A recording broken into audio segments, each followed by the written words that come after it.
Hello, weirdos and weirdettes. It's me, Haunted. Today we're going to work on Envy, a return to Envy. This was our winter project. We didn't finish up the Crossroads 7, so we're going to go work on him again. We did finish a Rooster Rider last stream. Focus. Focus? No? Just not going to do it, are you? Come on, camera. Work with me. Is it better there? Maybe. Yeah, there we go. There we go. That's what we did last stream. We finished it up. Hello, Cat. Cat is very vocal, so expect to hear him lots today. But we all know that he's the star of the show, even though he isn't on camera. So you should be aware he's here in person. Yes. So this is what we're going to work on today. We'll be starting with the rear leg, I guess, because I already got one of the coats down here. Started doing the blends in. So yeah, that's what we're going to be working on today. So let's get us a brush and get started. Looks like I've got 2 or 3 of them colors already blended in. Let's just do a trial real quick and see how this looks up against it. This is one of the reasons why I wanted to finish it, because I have been away from it so long. I've kind of forgotten where I was, and I didn't want to forget what mixtures I've used and such. So I'm like, I've got to get this, got to get it back on track.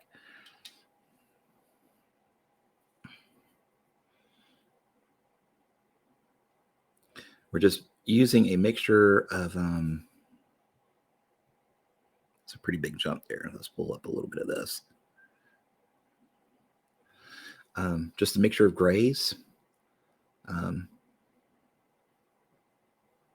these transitions.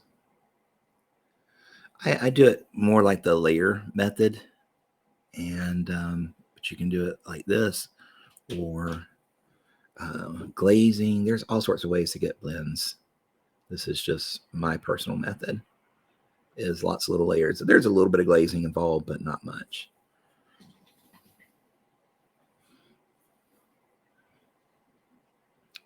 Like fakey glazing.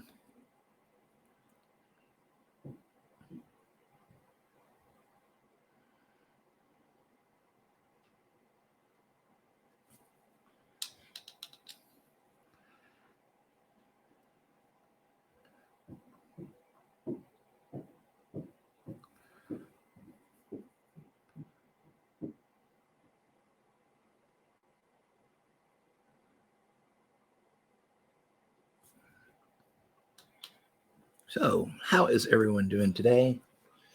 Are y'all working on any projects? Let me pull up my viewers so I can see if anybody's talking. And if you couldn't stand the attention not being on him, that is a very good point. Envy was envious, right? Makes complete, total sense.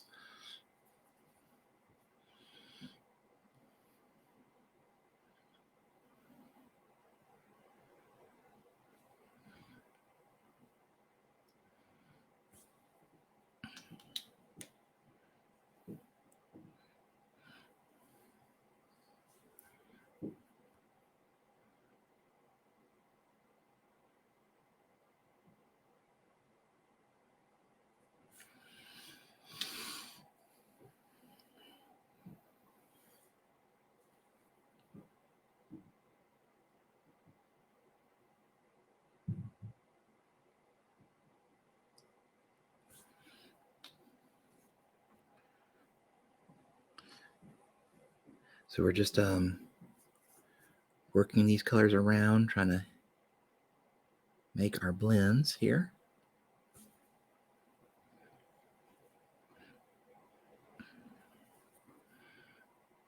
That's really all there is to it. Just a lot of back and forth.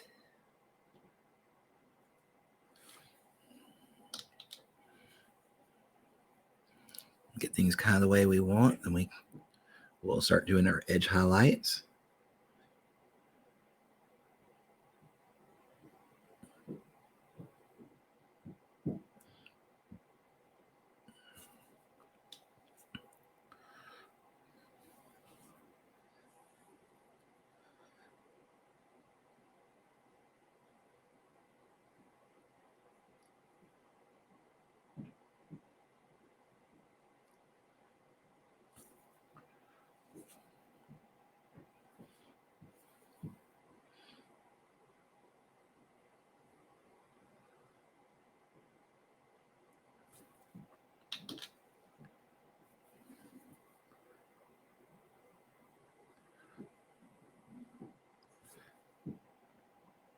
Okay, so back and forth we go.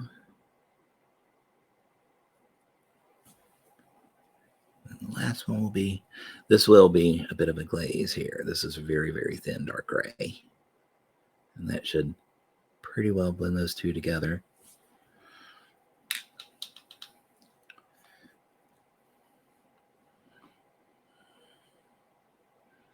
We're going to come in with a little bit of white with a finer brush here.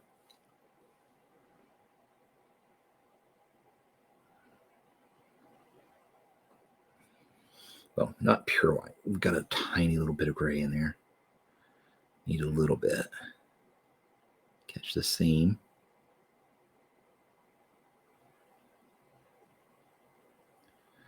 And with it, those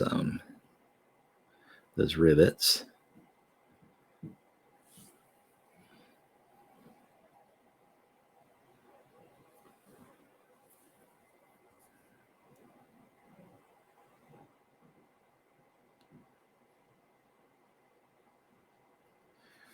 Now, one of the most important things about doing non-metallic metal, and I'm going to be honest, I've kind of failed spectacularly on this one, is finding a light source, picking a light source, and sticking to it. I'm a little bit all over the place with it. I've got light coming from both sides, which is possible.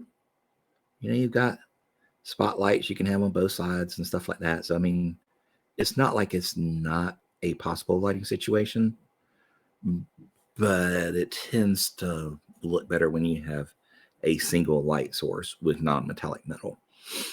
So that's why I'm kind of a little bit, yeah, on stage, you know, you got lights coming at you from all different angles. So, I mean, this could work, but it does tend to help with the cohesiveness of and the overall appearance of non-metallic metal if you have a single light source. So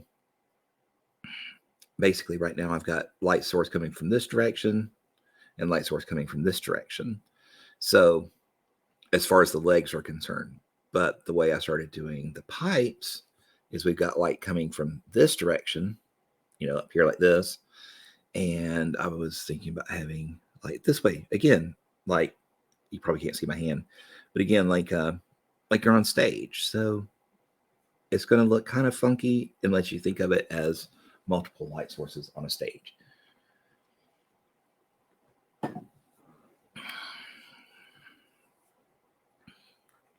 But that also makes it hard to look good.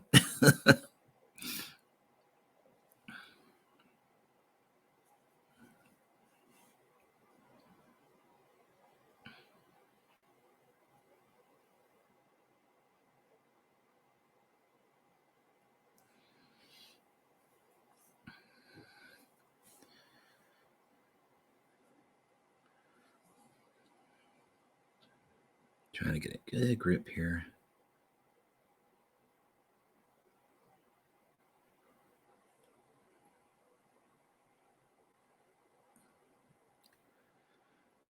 Here we go. Hey, Tiger, how are you doing? Welcome in.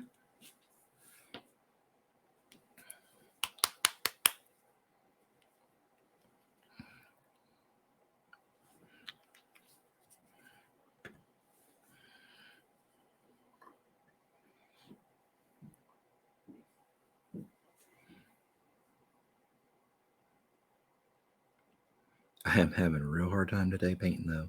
I did myself a very big disservice. I have not slept in a couple days. I have played a video game basically until my eyes bled. They're super duper bloodshot, and that is nothing but lack of sleep causing that. Lack of sleep, lack of blinking.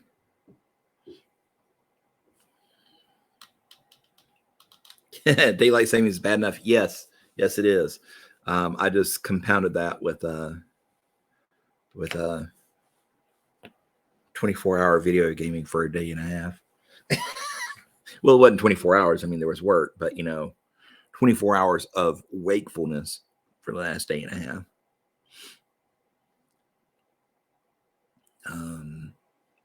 So yeah. Believe it or not, it's a older. Well, it's not older. It's 2 or 3 years old, I think, at this point. But it's the Telltale Games Guardians of the Galaxy. Choices Matter game. I thoroughly enjoyed it. Such a good game. There were parts of it that were really a trudge. Like, oh my God, can they just keep throwing more enemies at me? When is this ever going to end? It does eventually end. Yeah, they really are. They're super good. I feel like I could go a little bit lighter up here. Why do I feel that?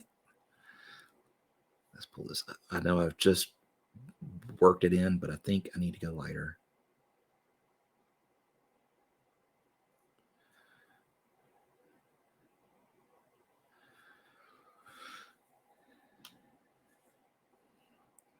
Now, I've got all the Walking Dead ones too, but I have not played those yet.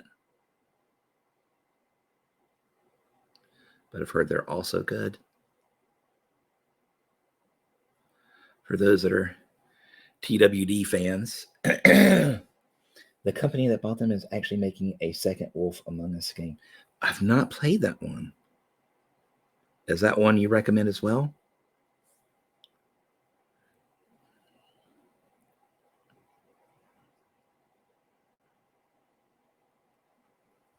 That one is also excellent. Okay, I will add that to my list for the next time I feel like not sleeping.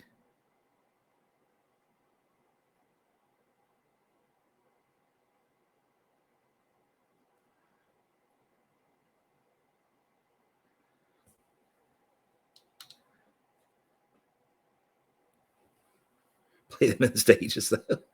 Yeah, I mean that's what normal people are supposed to do, right? You know, play a couple hours, put it down, go to sleep, then go to work and stuff. Yeah, not me. That's why I really don't play many video games, because I get obsessed and sucked into them, really, like beyond healthy levels. So I don't play them very often for just that reason.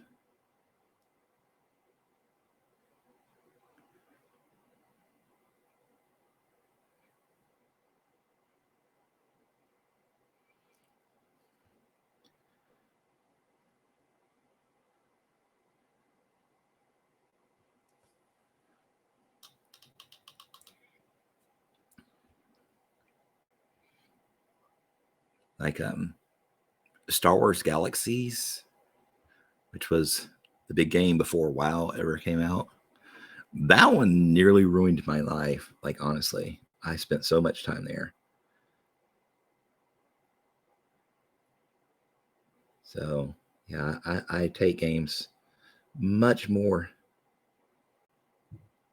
serious. Well, I don't play them because I know I do this. I'd like to say I'm better at it, but I just don't play them to avoid this. And it's obvious that the trait is still there, seeing as how I got sucked into this one.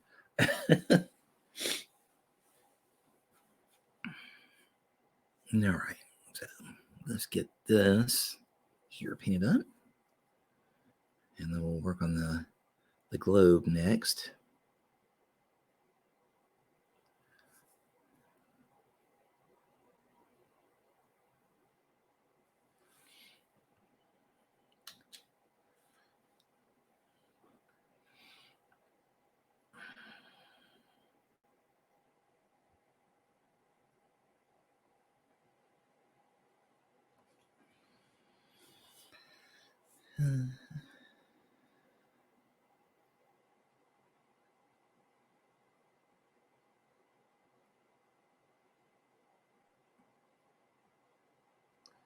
Setting our highlight there.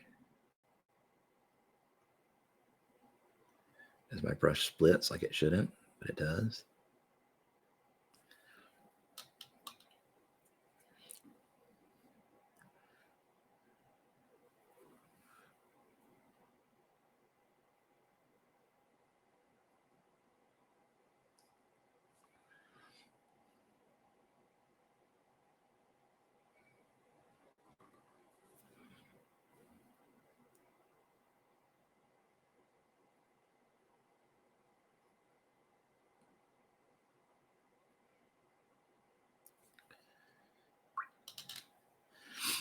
Okay. I'll work up a little bit of that lighter. Darker gray, I mean.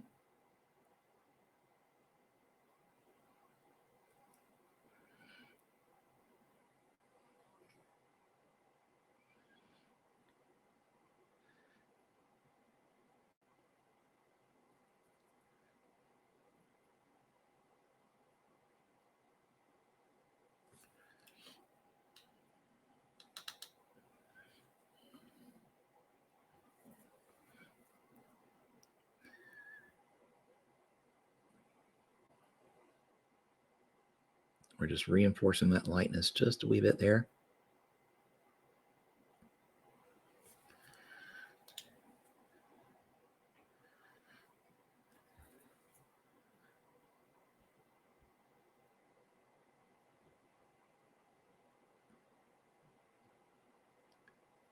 A little crazy with the brush on that one.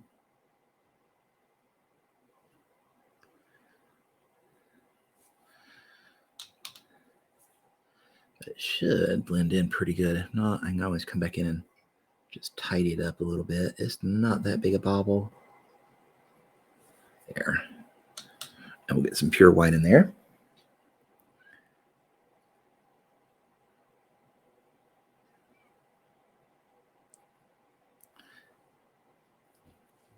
And a little bubble. I'm going to turn it this way so I'm pulling away from me. Sometimes it is easier. Well, most of the times it's easier to pull away than to pull towards.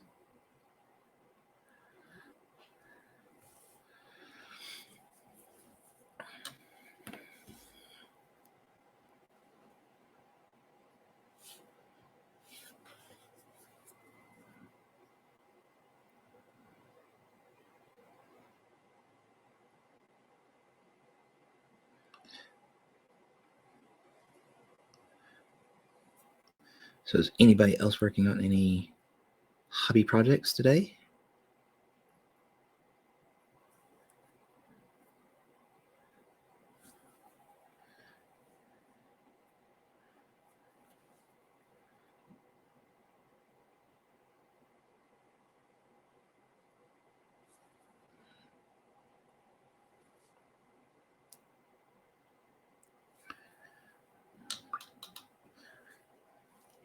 You have Yeza to work on a bit tonight? Nice. That is one crew I really want to paint, but I've got so many others ahead in the queue, I just can't. I have considered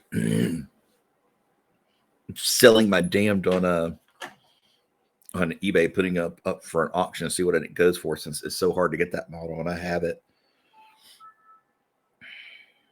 I don't know why he suddenly decided to be super popular. Like, people figured they could run him with Titania, I think, or no, Euripides. And he suddenly jumped in popularity and sold out everywhere.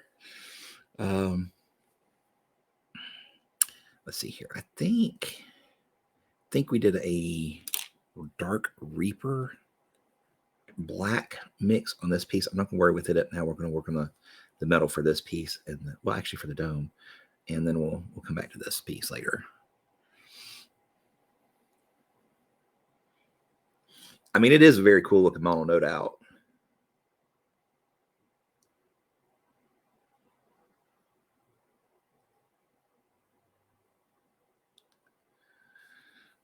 A little bit of black gray here across that black. To the top.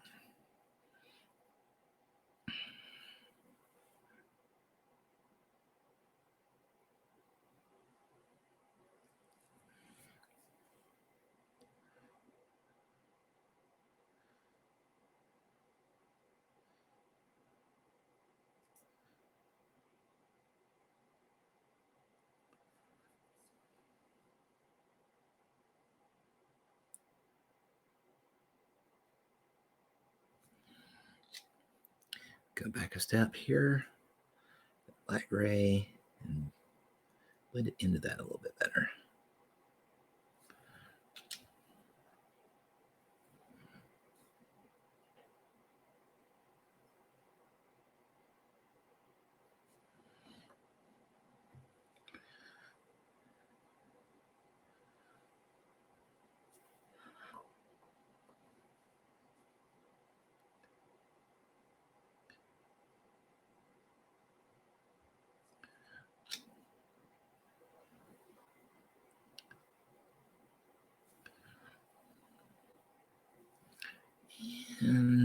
about got that there where I want it.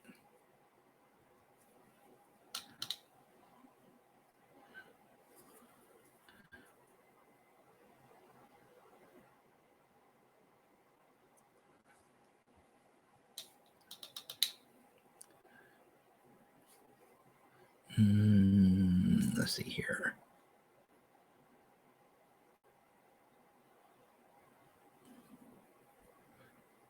Light is, I got the light a little too far back on that one. It probably needs to be right around there. So we'll have to change that one up. Try and get the angle right. Like that. So we'll just go ahead and put our bright white stripe in where it should be. I'm just kind of eyeballing the angle here, folks.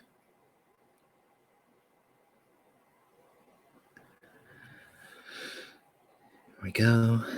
That should be pretty good, I think. Hey, Llama, how are you doing? Speaking of Llama, that game I was playing has a space llama, which is like the star of the show. Crack me up.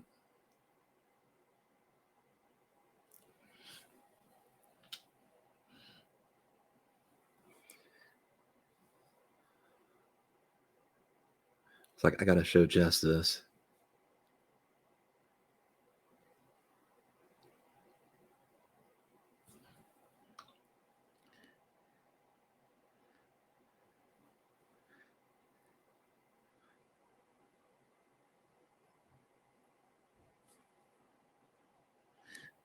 Just continue to mix these colors and blend them around a little bit. Get these blends up where I want them.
So now we'll bring up the highlight a little bit more here.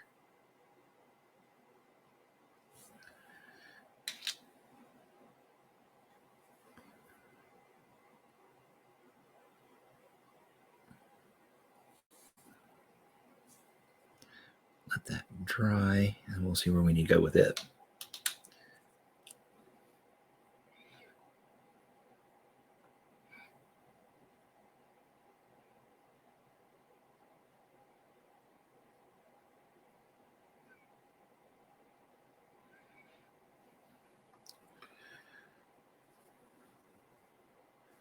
Okay, about where we want it.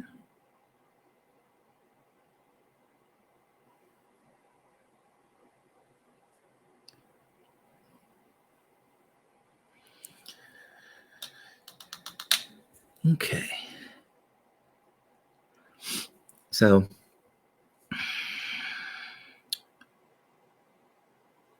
with blending, there are a number of ways to work, and I'm kind of using a combination. Layering is one, which is basically where you put consecutively smaller stripes of brighter colors down.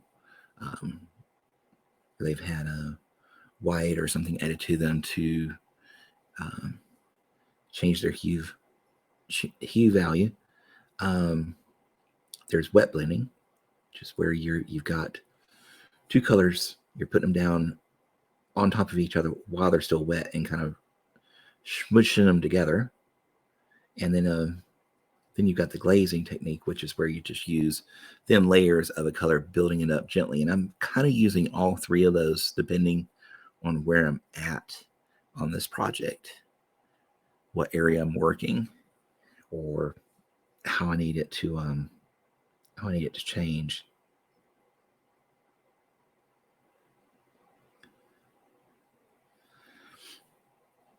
So it's always something to keep in mind. It's not just one single technique that you want to use,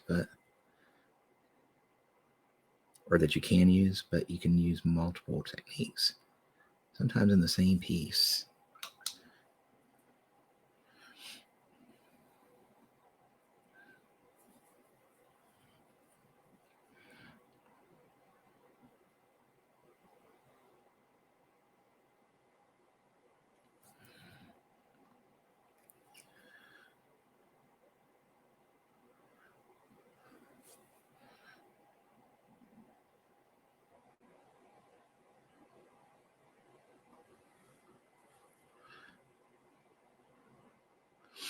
My usual color happy hands are going to be very monochrome today. All this black and white.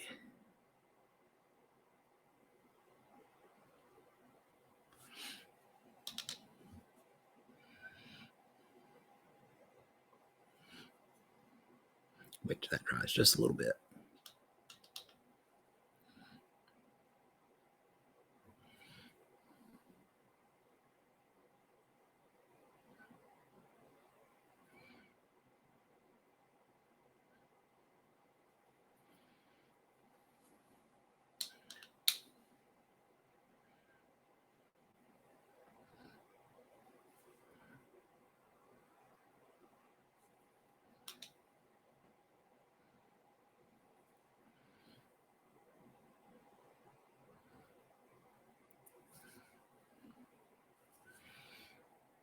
A little bit more water here. The other thing is use lots of water when you're doing,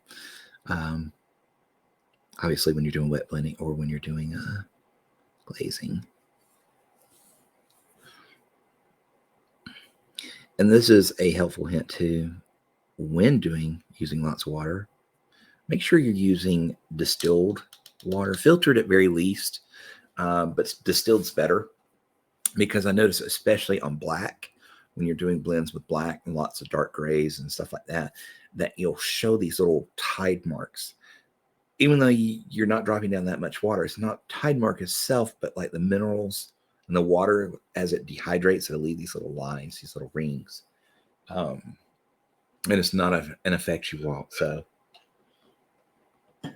always use filtered or distilled water, especially on like large pieces. Not so big on these smaller pieces, but like if you're doing a billowing cloak or something like that, you'll definitely want to use some filtered water.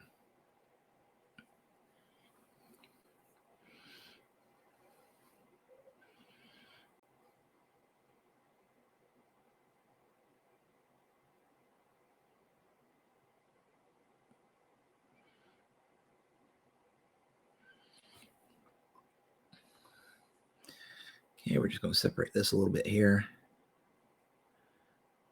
We will be coming in and painting it gold later, but for right now, oops. No.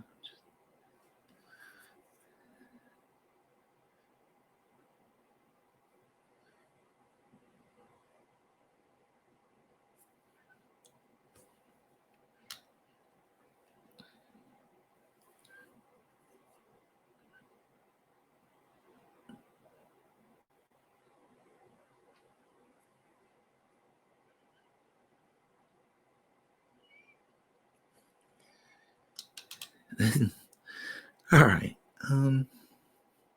Same basic process now. We'll just be working with the ring. Say a lot of tiny pieces all put together, and each one of them has to be kind of painted almost separately from the other.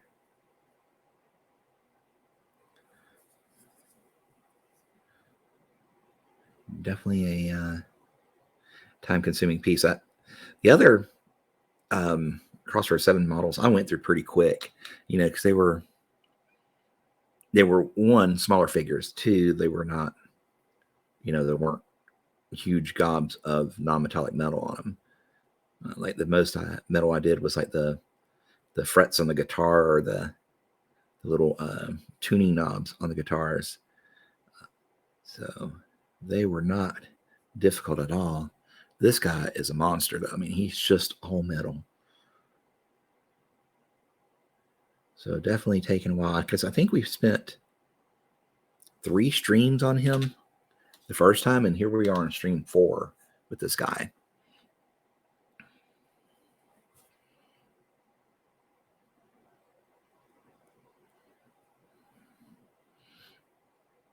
And we still have old Hoffman 2 to paint as well. And he's all metal. So we'll get this one finished up. We'll take a break doing some more single stream projects that I can kick out a miniature in a stream. And then we'll go back to working on a Hoffman after that and finish him up. He'll probably be 4 or 5, 6 streams. I don't know. It'll be a lot.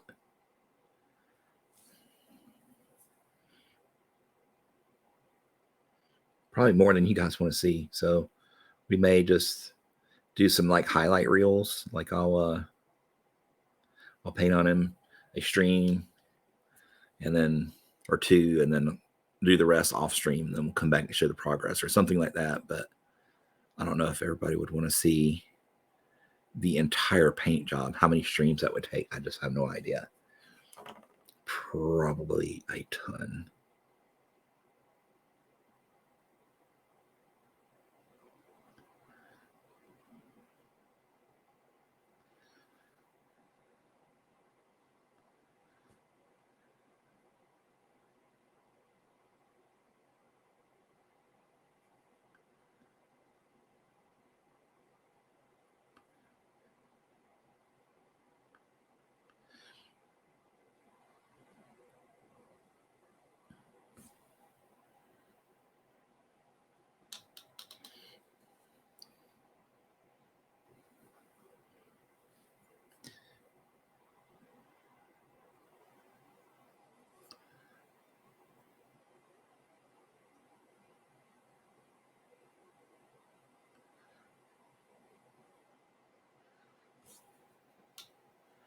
Okay, getting close to having this little piece wrapped up. At least for the metal.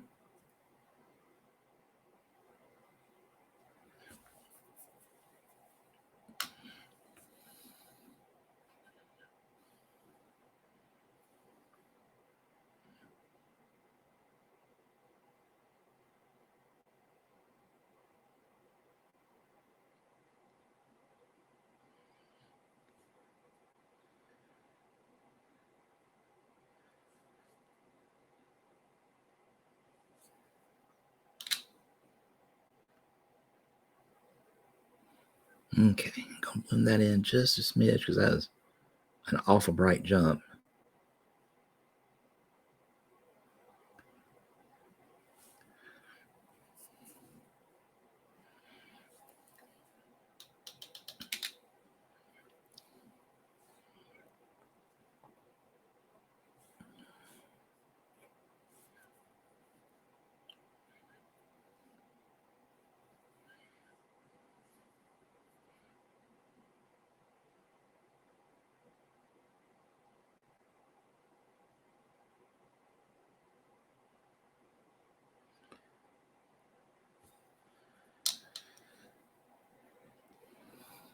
See if we can smooth that just a wee bit here on the edges.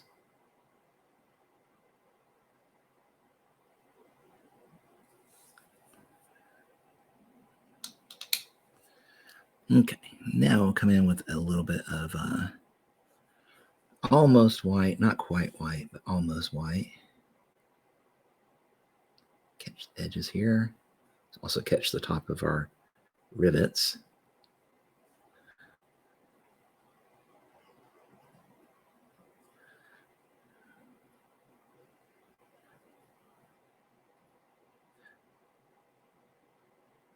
So I'm trying to catch them from an angle that's consistent with where the light would hit.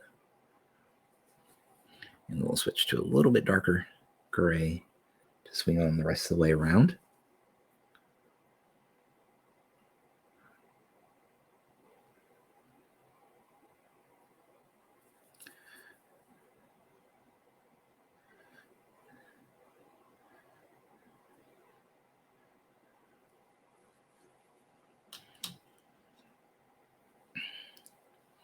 All right, and a little bit of black really thin down, or black wash if you have it. We'll go around each of these little rivets here. And on their underside.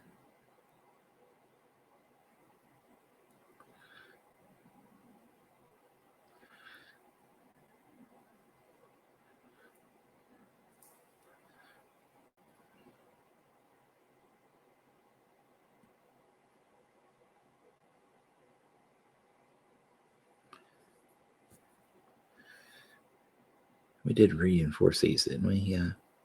We give them a little bit of shadow. I'm going to give them a little bit more on the underside. Boy, I'm just running out of things to say today.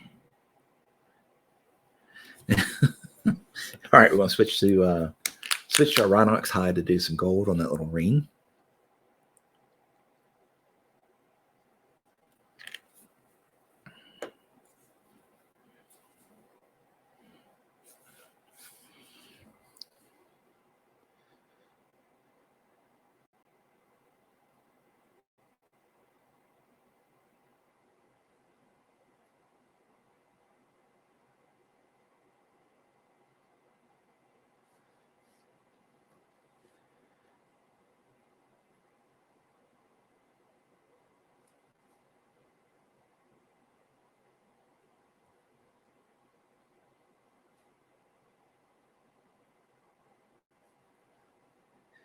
This is our base color for the gold. Now, this is my current gold recipe. That's a Rhinox hide and then a little bit of English uniform and some of that by itself. And then English uniform mixed with Japanese uniform. And a couple ratios, then Japanese uniform, and finally ice yellow and white in various quantities. But I'm going to be switching to a scale 75 version soon. I've got the colors now, which include Sahara Yellow, Dubai Brown. What was the other one? Can't think of it offhand. Gobi Brown. Funny, they use all desert colors. And then Tenere Yellow. And I think they have one more and then a white. So we're going to try this. I really like the scale 75 because they're so matte. Hey, McBluff. How are you doing? Somebody to talk to. Yay. Done any more animatics lately? Words not working.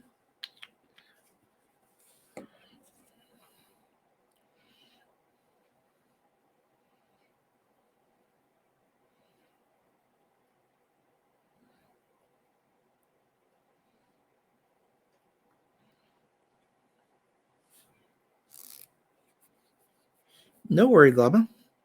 You working. You got things to do.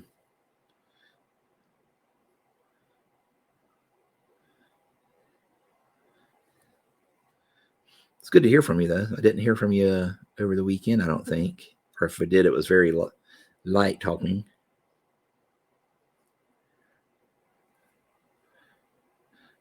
We didn't have our hobby meet up.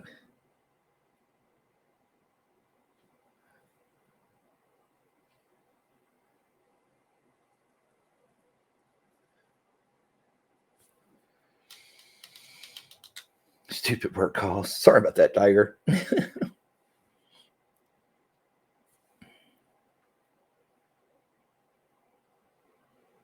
Still working on the same one? That's cool. Well, I'm sure it's going to be very cool when it's finished up.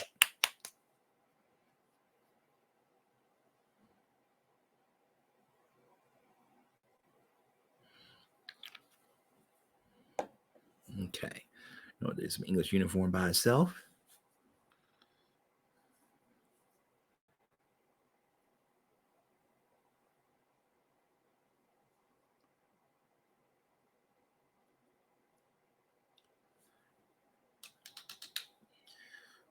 We'll pull just a little bit of this down on the inside ledge of the lower piece here.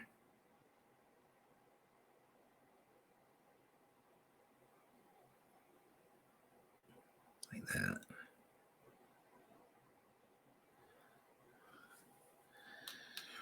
Okay, we're going to jump to Japanese uniform.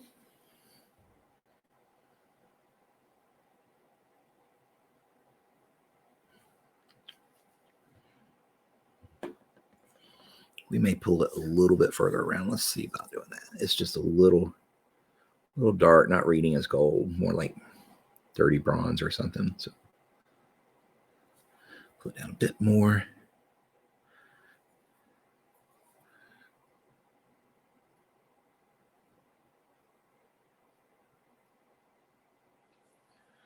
Okay, now we'll go to English uniform.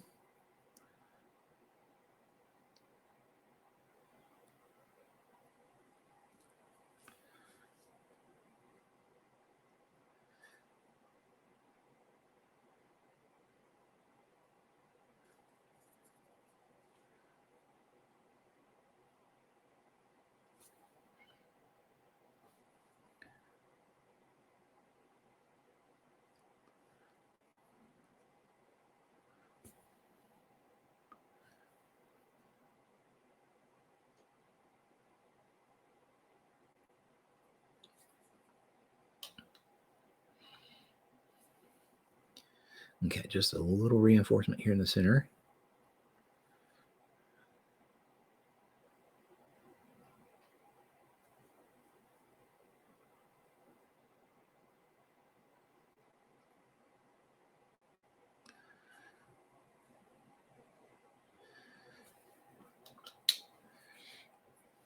Yep, getting some envy work. I'm gonna try and finish this little project up, and I've not really been able to do it on my time. So it was a project I started here. I figured I would finish it up on stream, or at least get some work done on it during stream. Mainly because I was tired of doing roosters.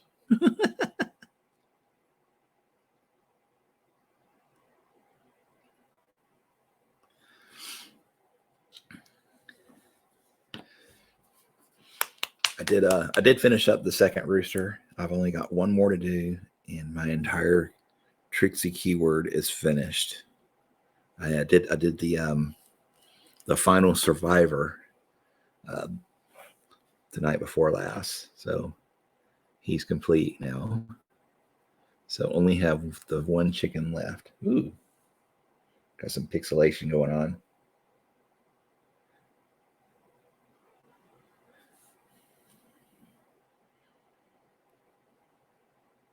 I give up. I can't get a good picture.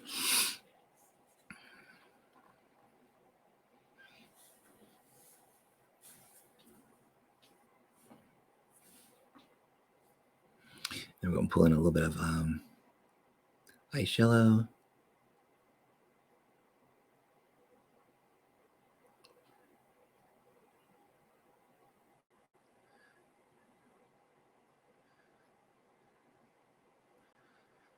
That, and then just add a little bit of white to the ice yellow.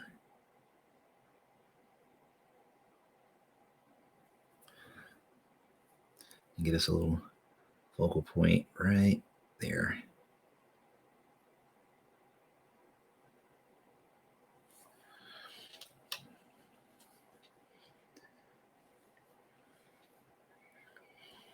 So the middle portion here is pretty well done. Let me go knock on those rivets real quick. We didn't quite hit all of them, so get these guys just a little bit, make them stand out.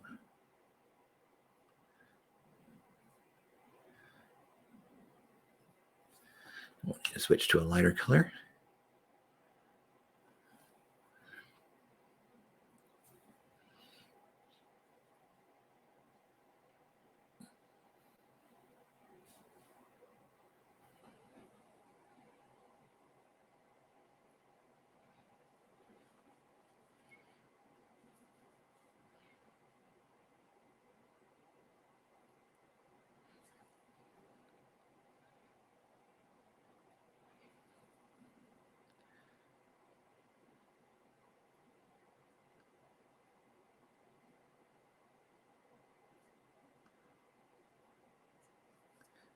And pull that on around. I just need to hit him with some pure white because it just doesn't seem like I'm catching him worth a damn.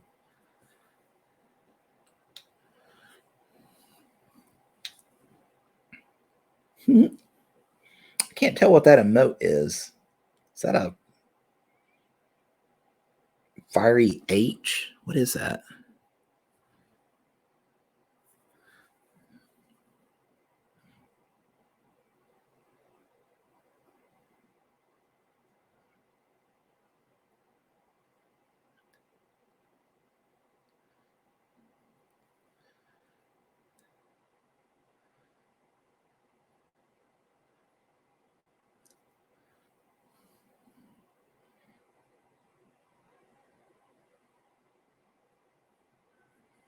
Okay, there we go.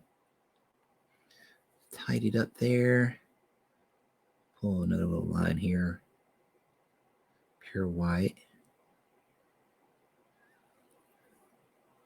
Nice sharp edge.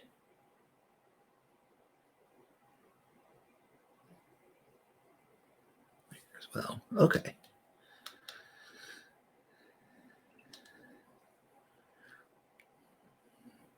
Let's say that's good there. As a phoenix, the green text says hi. I see. Okay.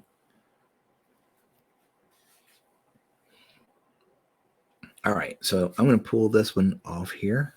And let's stick it on old MB.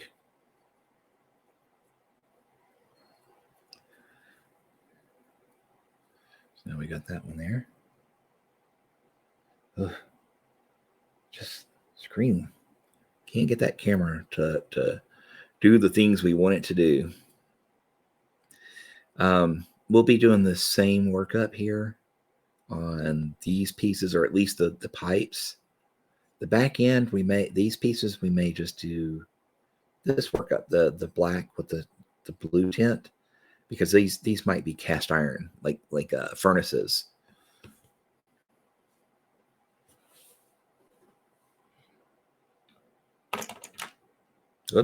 Whoops. Things are falling all over the place. Envy is too back heavy.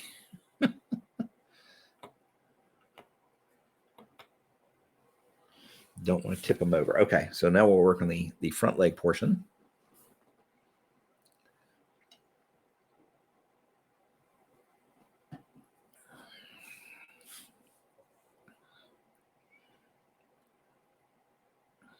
I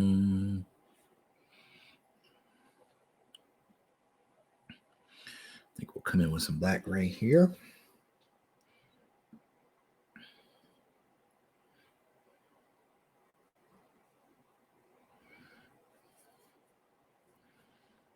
And here as well. Looks like I may have actually already hit this area a little bit. May have been doing some pre-planning when we stopped last time.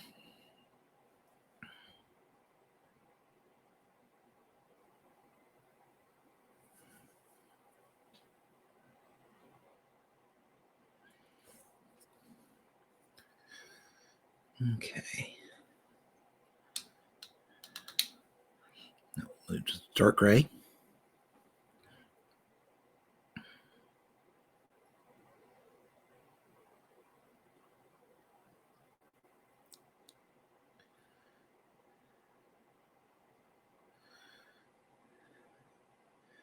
Now that little lump there is going to make it hard to get good blends. Where did that come from? I didn't even see it till my brush tried to go over it. And my brush was like, I'm not doing it. Sorry.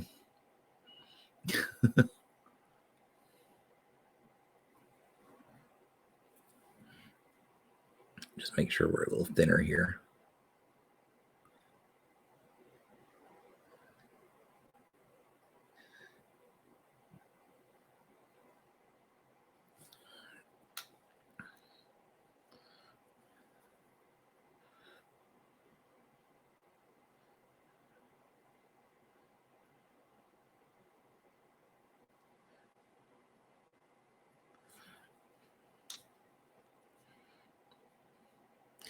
Gonna come back in with that dark gray one more time.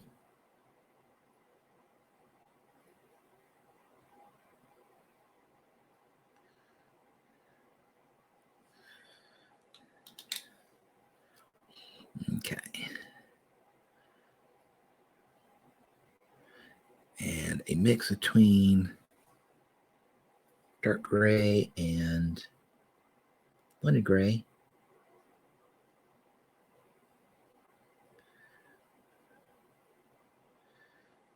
There's definitely a wrinkle there.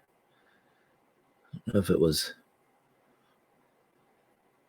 mold problem or my problem that I didn't clean it well, but it's there. I'm gonna have to work around it.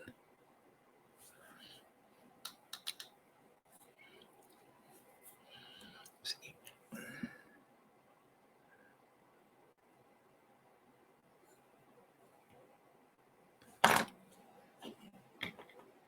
Please stop falling. Here, I'll stick you in there. Now it won't fall. Okay. Oh, okay. I see what it is. It is actually, there's supposed to be a ridge here, and I either sanded it off or it wasn't really available to work with, i.e., it was a mold issue. But I think I may have sanded it too much. It's a problem. There's supposed to be a lip there.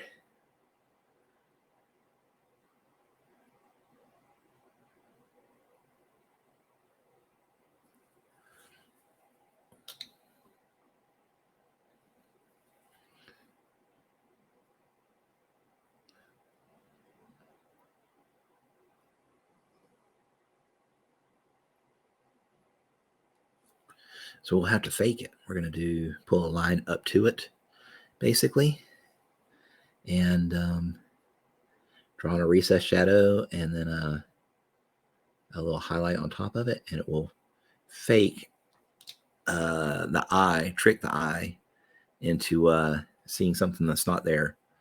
So it'll look like a lip, a ridge, or whatever.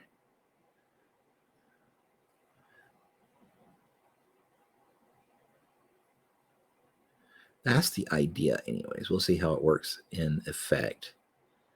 But I've done it before with Kia's knee pads. Her left knee pad, if I remember, was just a single oblong shape like that, and I actually cut in like a little circle here and made it look like it was a round cap on her knee, like two separate pieces. And it was all done with paint. It was 100% paint, but it looked to the naked eye like there was a separation, like a joint in the armor, and I thought that was pretty cool.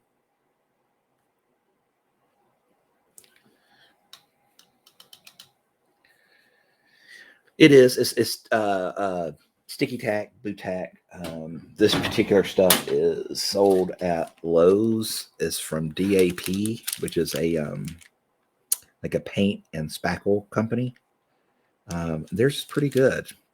It still suffers that same kind of quantum state issue that regular putty does. It's in a constant state of sticking and not sticking at the same time.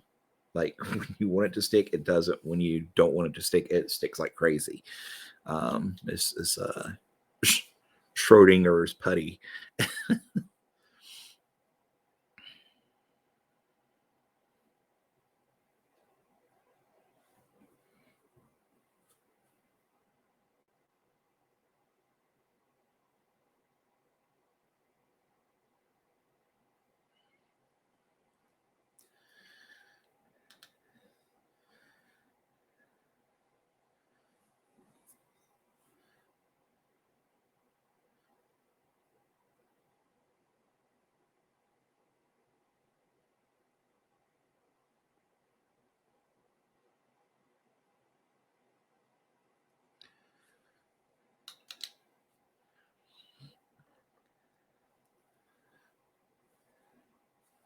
Let's go not quite black. Let's do black gray. That's our undercut here.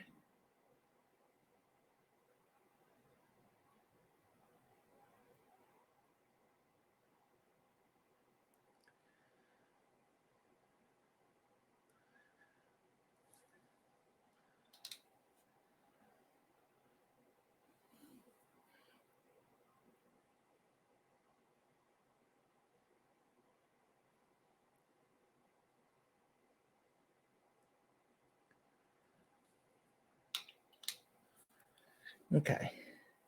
So you have to use reverse psychology with the putty, is what I'm saying. Yeah, basically. I don't want you to stick. I don't want you to stick at all. Please don't stick. Anything but sticking. Yeah, that's it.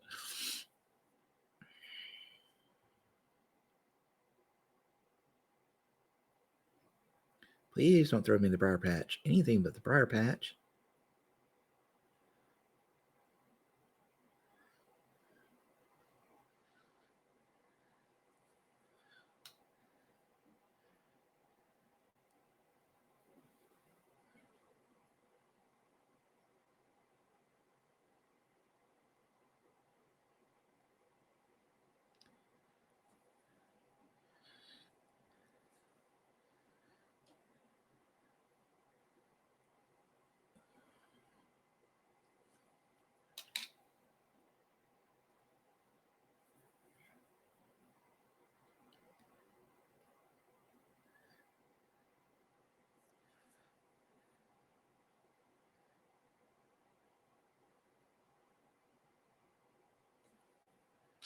Okay. Pull in our darker colors again. Bring this back down some.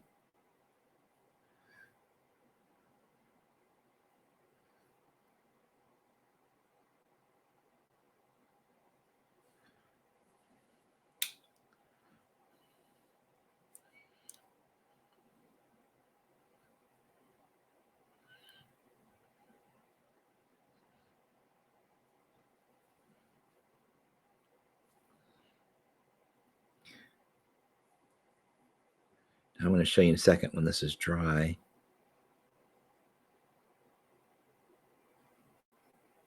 Why this only works one way. And I'm not sure if it's going to be visible on the camera or not. But you can see here it looks like we've got a ledge. Okay, we got a bright white signifying the lip. We got a shadow cast underneath it. We got a bright edge coming up to it, which is like indicating the fold underneath. But if you look at it from this side, it's just like dark and a white line. So that's why it doesn't work except from one viewing angle. But it does work.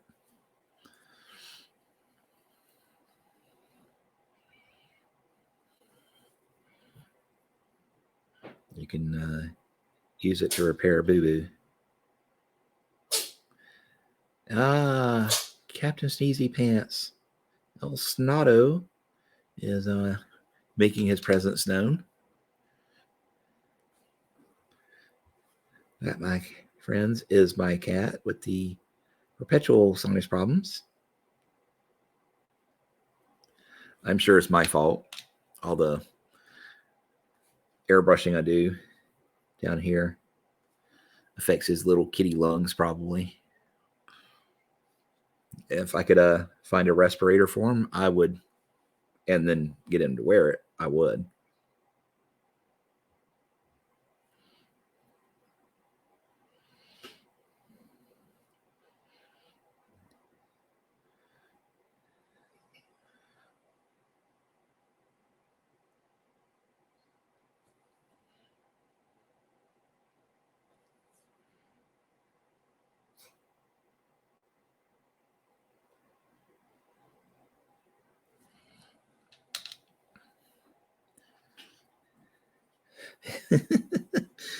McBluff says, bless you, Snotty.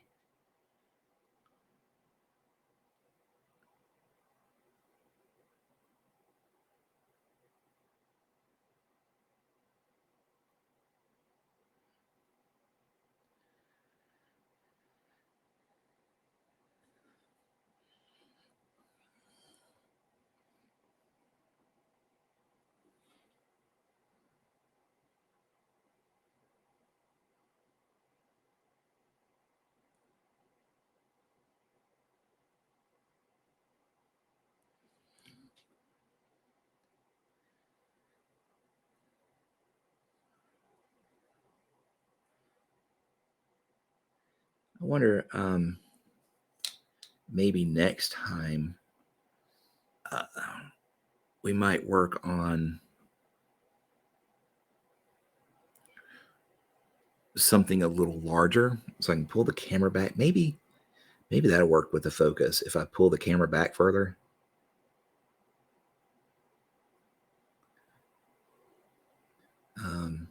So would you guys be interested in seeing some of the terrain work again? We could do that. So I've got all the Weirdscape products. I could work on those if that was something you'd be interested in. Because we've been really struggling with the camera lately. Or it seems like on I don't know if it's just my stream. I have to go back and look at some of the VODs. But it definitely seems like it's struggling with mine. I don't know if it's because I moved too much or if I'm too close or what. So figure maybe we could try some larger projects. See what happens.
Okay. Well, this piece is just being a real pain in the booty tonight.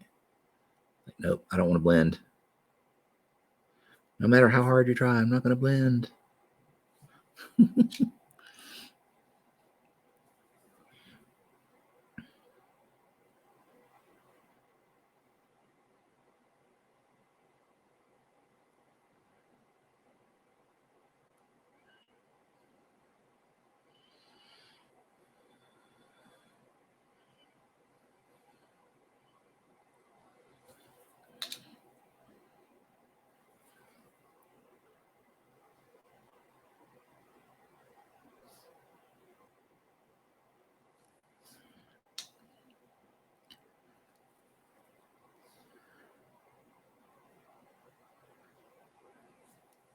Okay, now we're starting to get down there. I was trying. It was just determined it wasn't going to blend for me.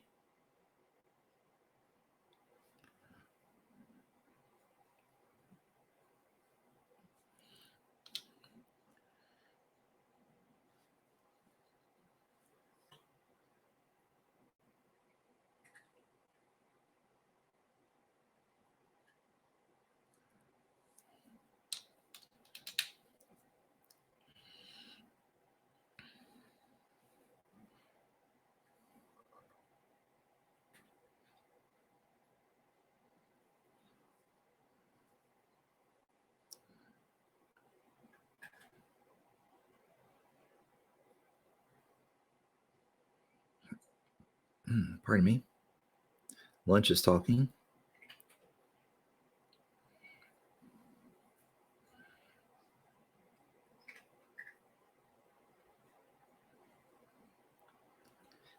Found a new pizza crust recipe I tried. It has white wine in it, of all things. Never heard of that particular. I've tried a lot of pizza crust recipes, never seen one that called for wine. But it turned out being a really good recipe.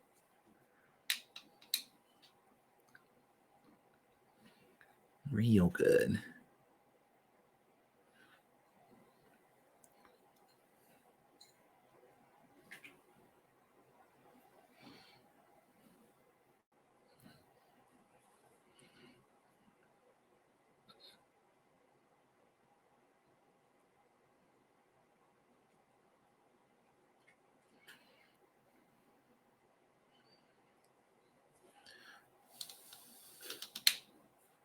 Okay, so get that down there.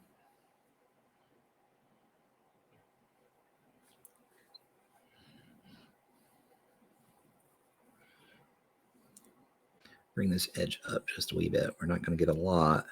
Just going to get a little bit of a light here.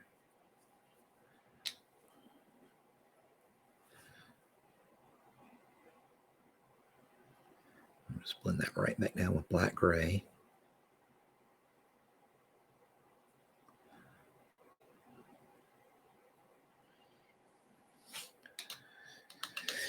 I'm going to get a little bit of a highlight edge as well. We can, there we go. Wipe that excess water off.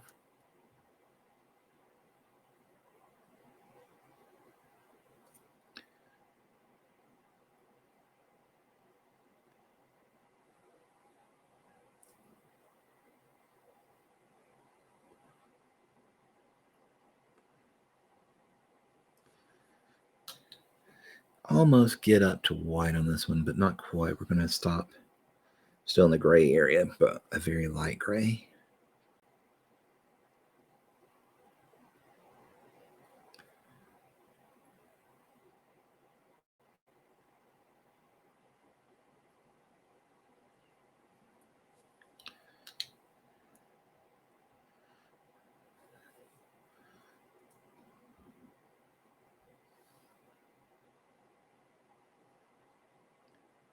Clean up that brushwork just a wee bit.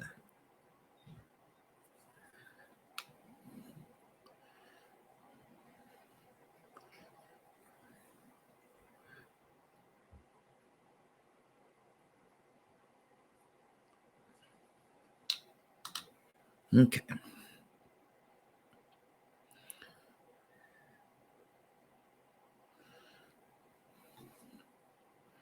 And we'll also get a line on the bottom of this one as well, but it will be a little bit more gray. Sorry.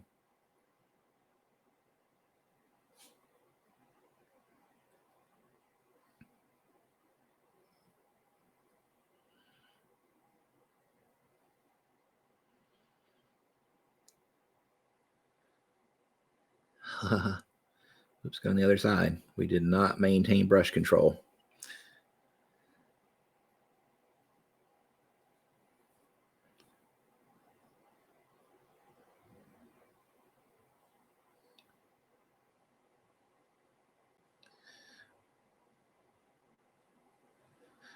I don't know if you noticed, guys, but my hand is on the painting surface to provide a little extra stability.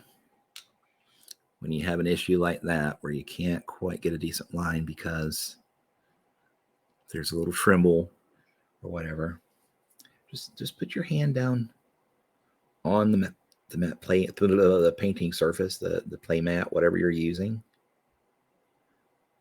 and it will help stabilize your hand, especially if you lock your hands together.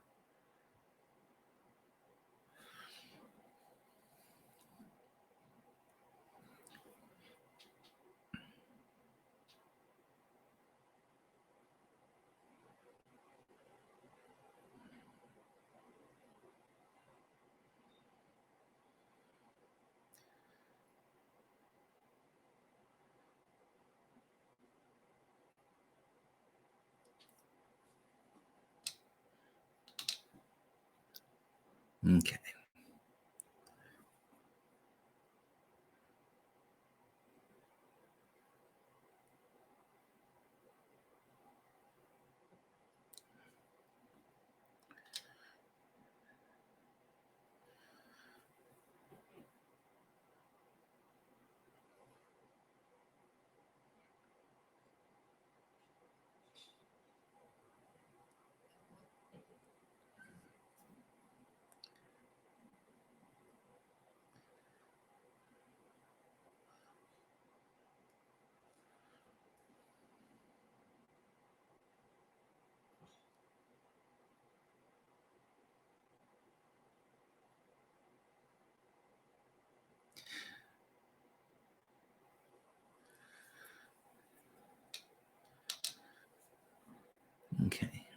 pull in just a little bit of white up here and see if we can brighten this piece up just a little bit here. I feel like it's quite bright enough.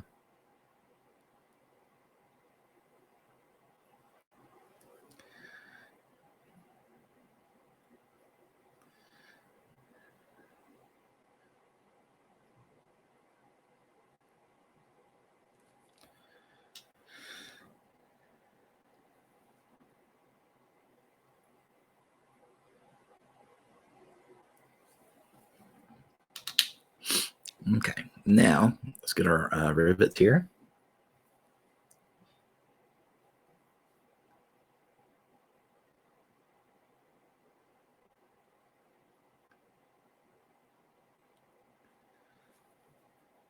I think I still want to do a little bit more. Let's do a little bit more, guys.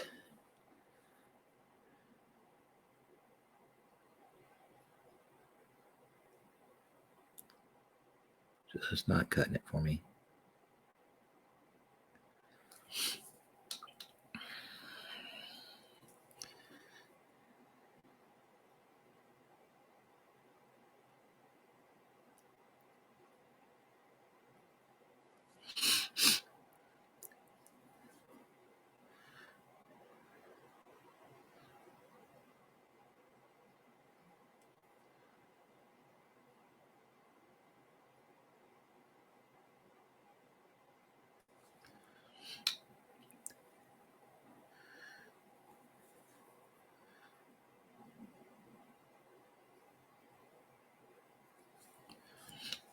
Okay.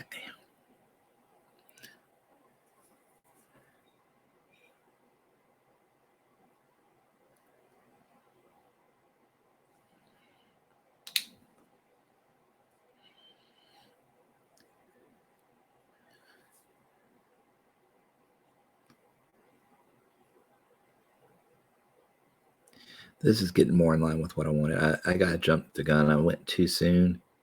It just wasn't bright enough. And that was why it kept looking not right. It just wasn't bright.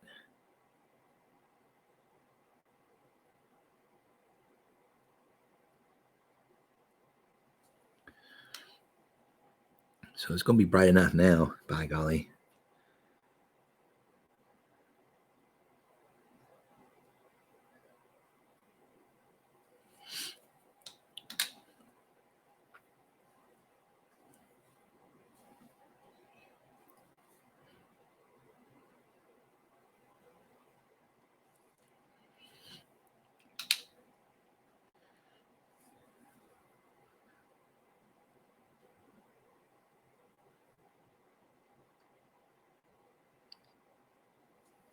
Well, the cats are in an upstairs. They are just going to town.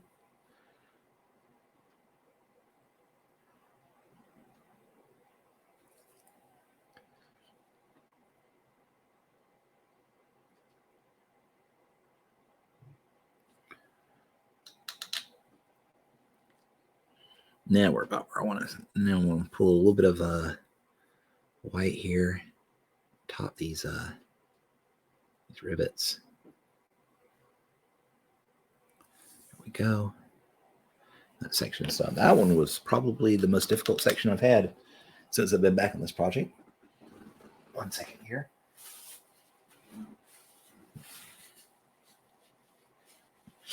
Sorry, my nose was running.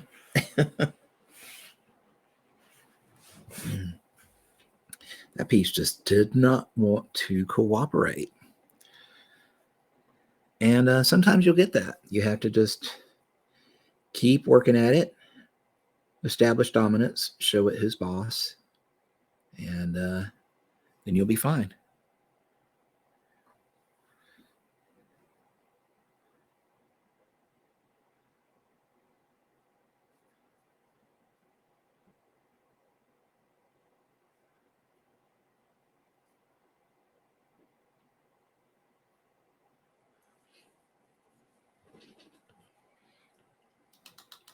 Nose running off to town with the cats. Yeah, pretty much. They're doing their galloping. I guess the dander stirred up in the house or something. And that's why my nose started running.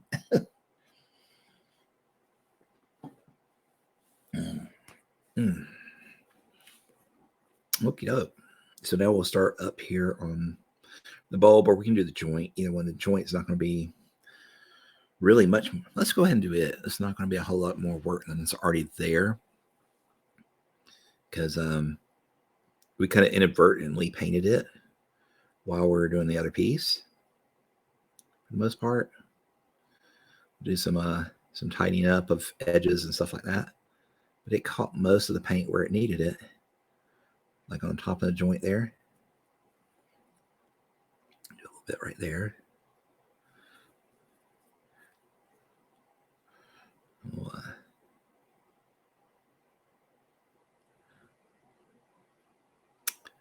Well, that didn't go where it was supposed to. Somebody just had to come in here and say, nope, I'm not doing that for you.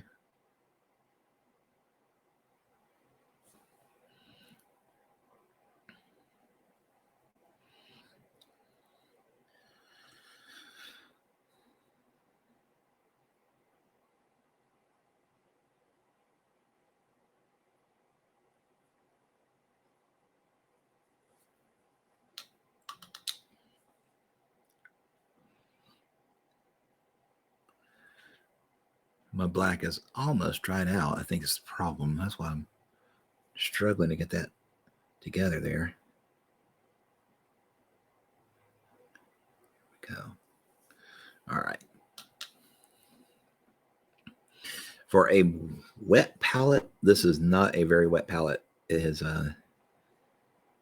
been drying out a lot lately. I think it's just because the AC slash heat system fan has been running a lot. It's not been the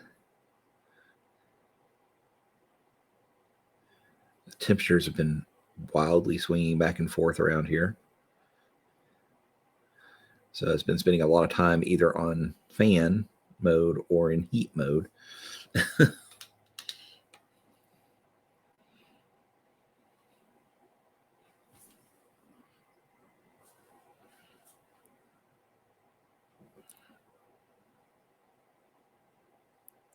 Which of course blows right across my desk and dries everything out.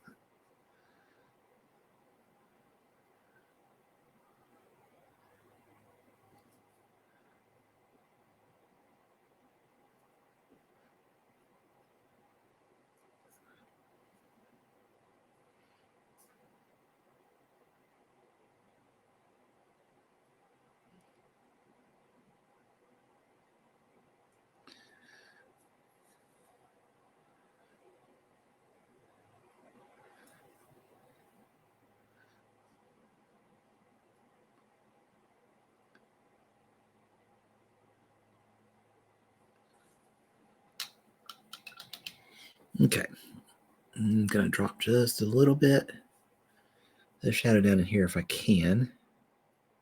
Reestablish that bit. There. And a little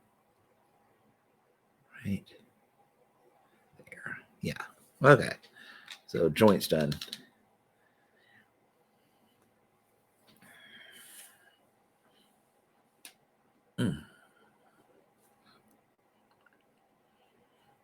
And let's go ahead and establish our bright point up here.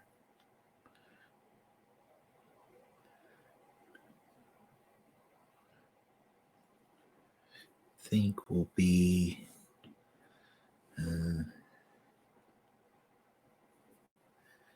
right around, oops.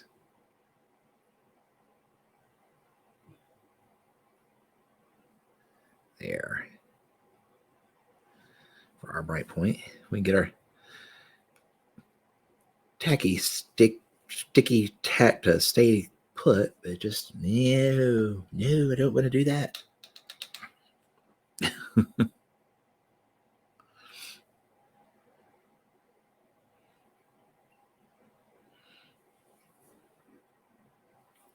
So I'm going to pull a line down here around this bit.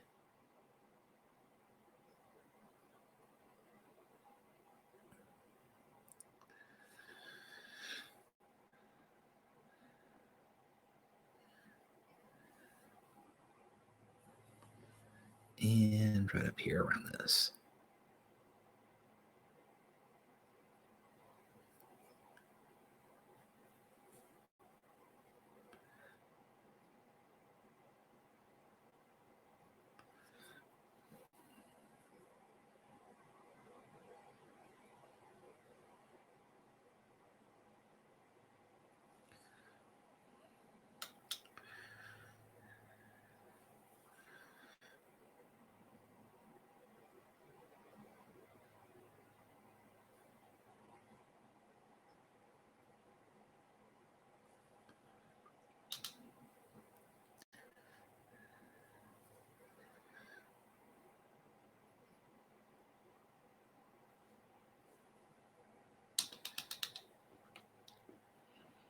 And we might catch just the tip edge of these rivets back here.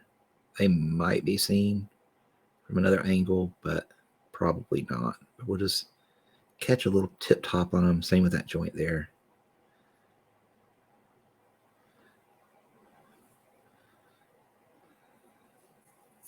Okay.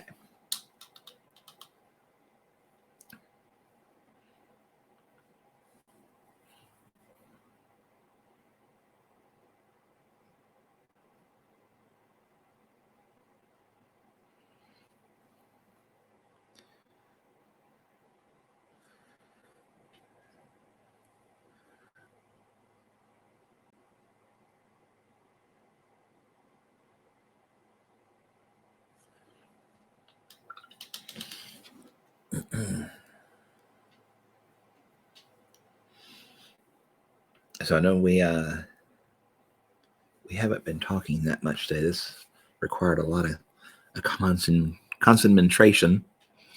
But I tried out a new copycat Chick-fil-A recipe, and I think I have found the one. My Chick-fil-A Neo, essentially. It is really very close to an actual Chick-fil-A sandwich, which is good because this one is up here is always packed. I mean, they're all of them, like every one you go to is pretty much packed almost nonstop, at least the ones I've seen. Because there's nothing else out there like that. I mean, you can get a burger is a burger, is a burger, is a burger anywhere, but a chicken sandwich, that's a little harder to do something special with. So they have a very unique product.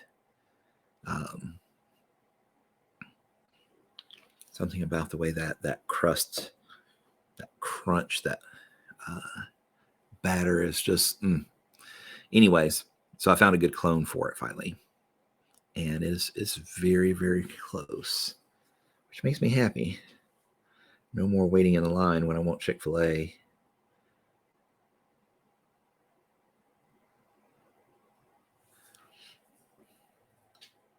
Do have to account for using pickle juice though, so you either need to eat a lot of pickles or know somebody that eats a lot of pickles that doesn't like the juice, because that is, and that's in I think every one of the copycat recipes. They call for the pickle juice brining, but yeah, something you got to keep in mind. Me, I go through a lot of pickles, so not an issue for me.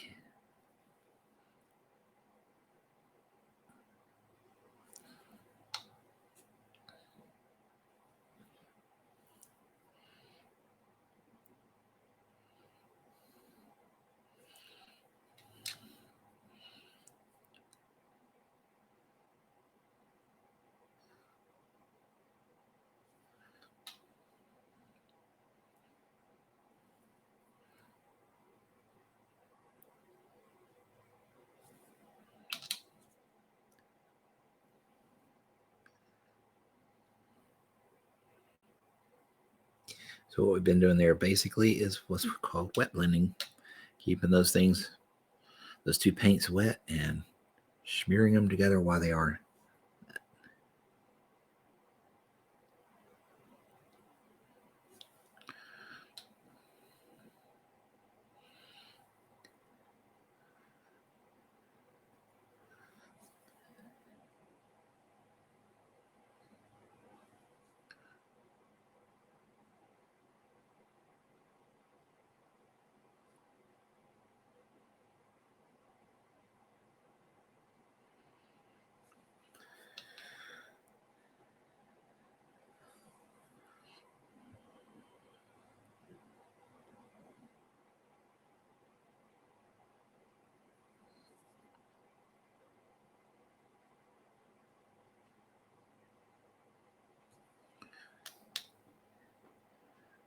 Okay.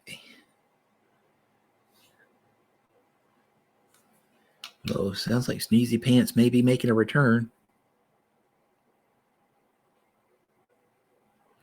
He's like one of those pop stars, that goes away for, mental health reasons or whatever, and comes back 3 weeks later, and then they go away for a little bit, get their mind clear, and then they're back a few weeks later. In and out today, as is typical cat.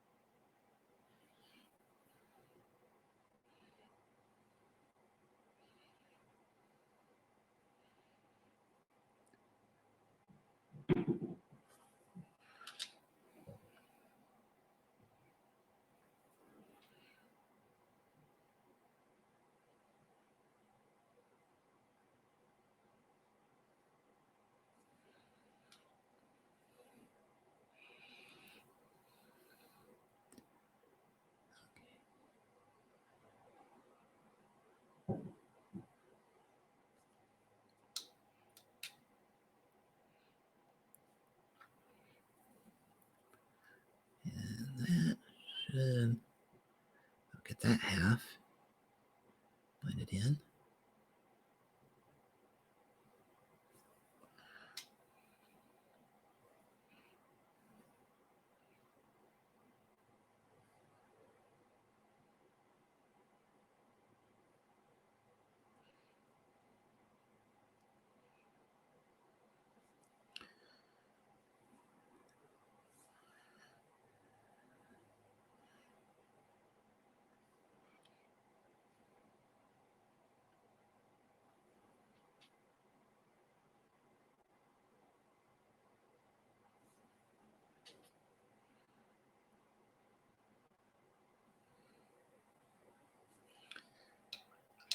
Okay. Welcome back, El Sonato. How are you doing? That came up in a stream the other day. I was calling him El Gato, and the viewer said the way he sneezes, it should be El Snato. So I was like, that's a keeper. Yep. See, he's already sneezing. I'm wondering, maybe he's allergic to me. I mean, humans have allergies to cats. Why can't cats have allergies to humans? Right?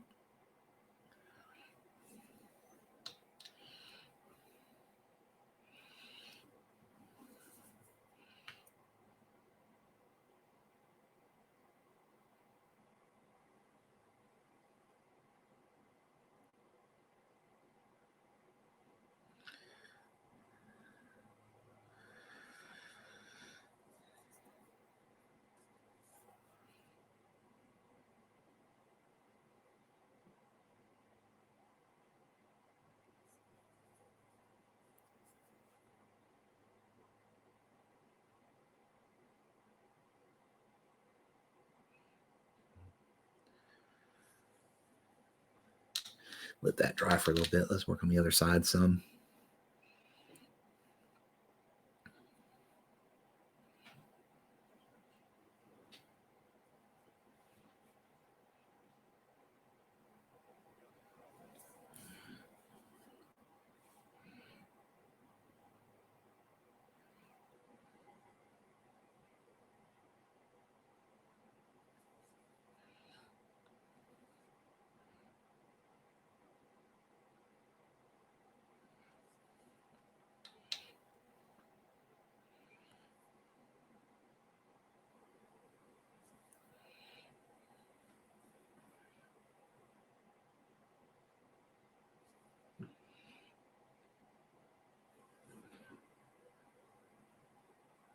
I think what I'm going to have to do is remix my colors. I just cannot seem to get enough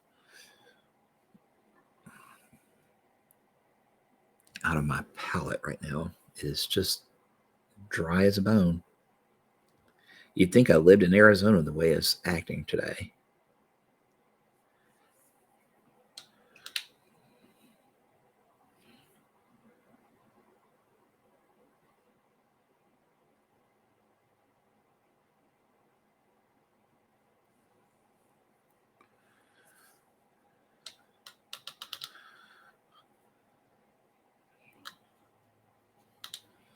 Welcome back.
Okay, let's see if we can get that blended back down a little bit.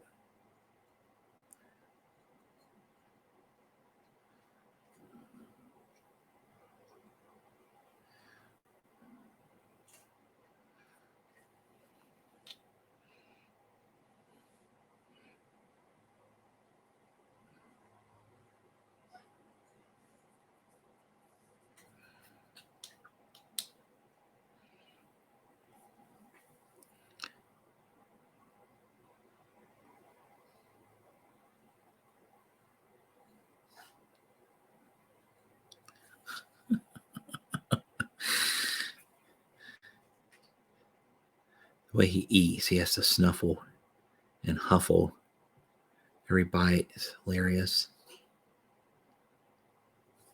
I don't know if you can hear it. The mic's close enough, it probably does.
Okay. Well, I did a little boo-boo. I tried to add a little water to my palette, and I added too much. So I got a lake of paint. So I may have to take a break here shortly and fix my palette. But we're going to try and make it through as long as we can before I do that. Because I don't like to interrupt the flow of silence.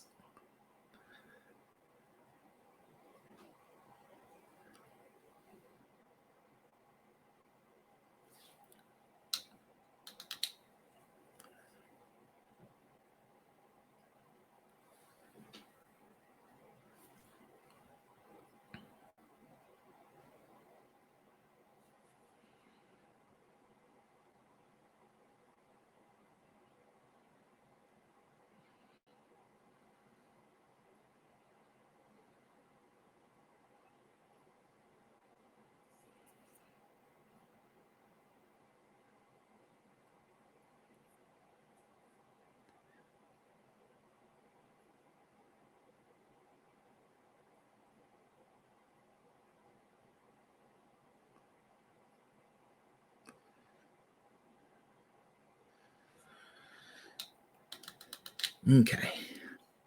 Let that dry just a split second before we go any further.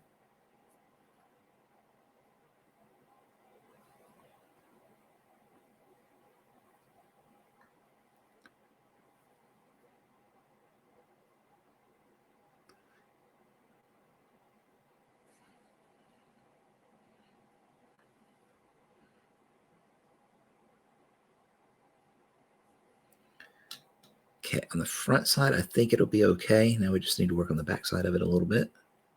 Back here.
Yeah, I think that still works there. So let's try and smooth this side out some though. Just being like that front leg is just like, nope, no, not gonna do it. Just won't. Not gonna do it. You want me to do it, therefore I won't.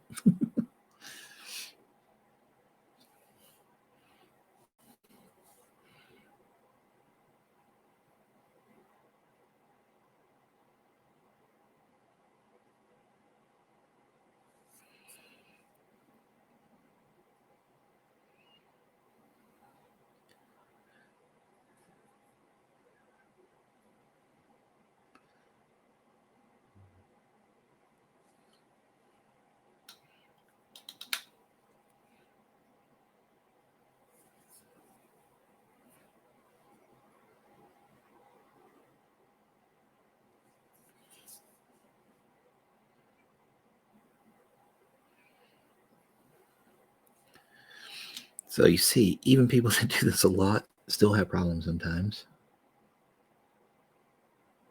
It's okay to struggle and mess up.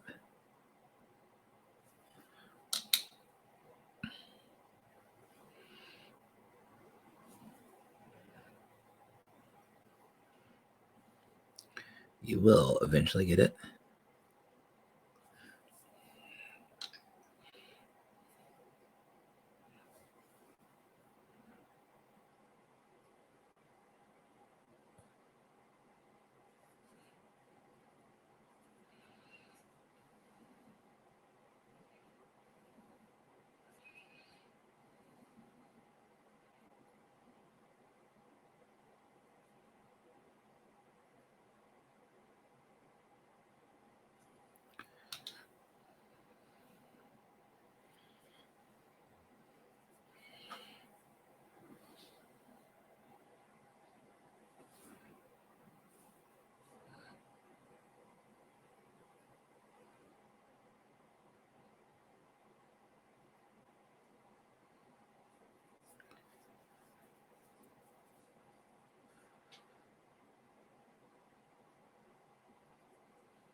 Okay. A little bit more here. And attack this back side some.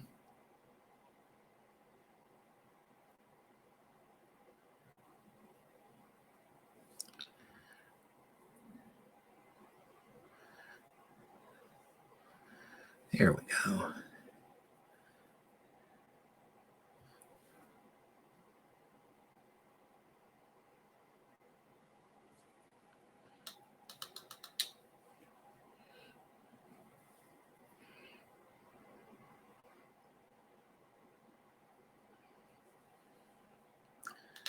Now I kind of got to where I want it. Okay, so now we'll come in here and get this Draw them back in now.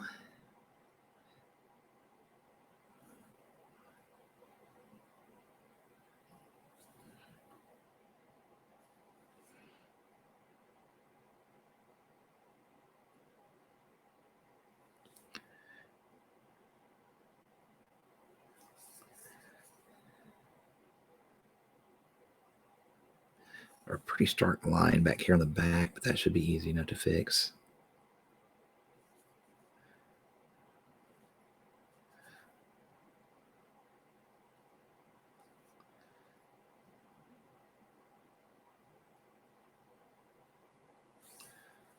Okay, let's do that real quick.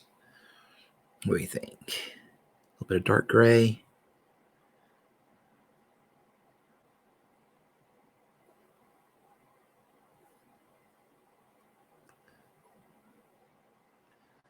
The finger eraser tapped on it. There we go. It takes care of that line. Whoa. Getting so ready for bed, Coca, maybe fuzzy blanket. Have you got a cold, llama? Because you said something about decongestant the other day, and now you're talking about some coca and a hot fuzzy blanket. Are you not feeling well?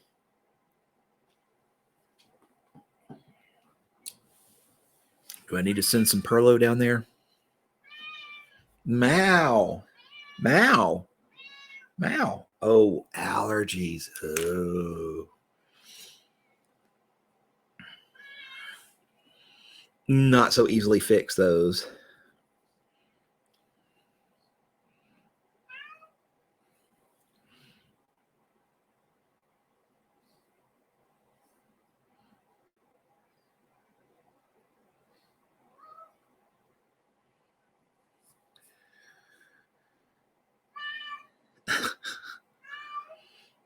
I apologize, guys. I have no idea what this cat is trying to tell me.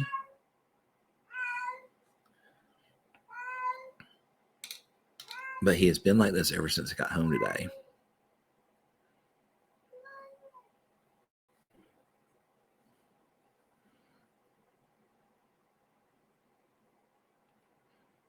He's gone to the litter box like 4 times since I've been streaming. I have a feeling he might be a little kitty constipated. Because he just goes in there, he scratches, and then he gets right back out. So I think he's got a little blockage going on.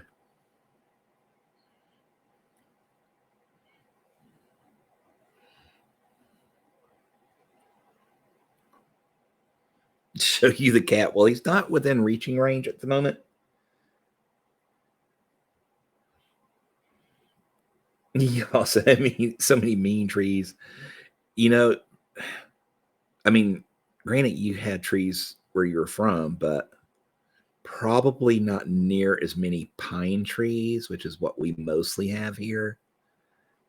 So you may have a sensitivity to pine trees, having never been exposed to them or very little exposure. So yeah, I'm sure. Sorry, the allergies are hurting.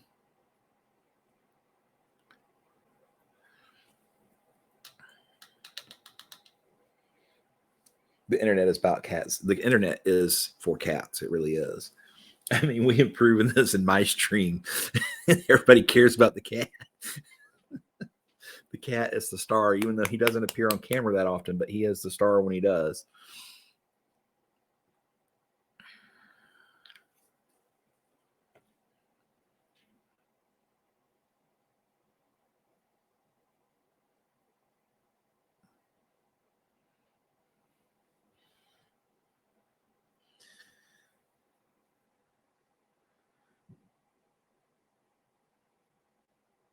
Actually, I think those joints do stick out a little bit. Oof, we probably gotta work on this a little bit. Before we can go too much further, we got to get the top edge fixed. So may as well not even do that until we do. And what I mean is this flat spot up here, some of this is shown as you can't see. Maybe you can see that little lip there does stick out a bit. So That means we got to come back in here and brighten this all up.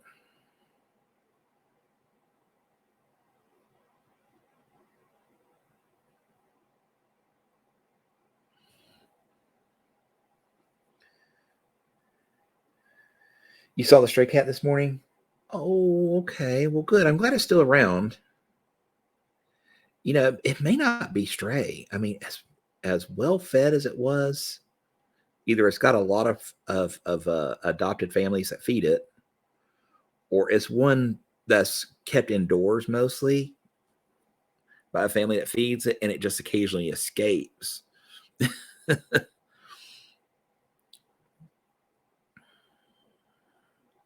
it was not hurting for food. Because, I mean, it had a goodly little belly on it.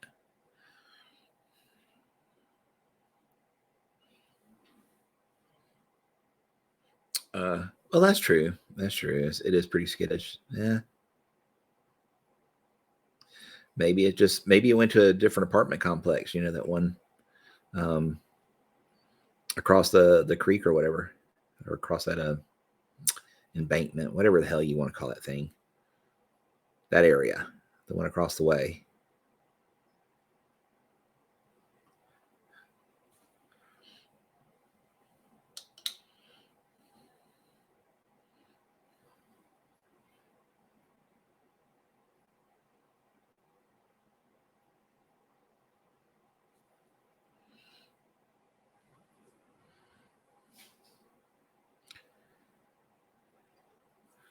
And Kitty Cat has disappeared. He got us some food, he yelled some, and now he's out of here.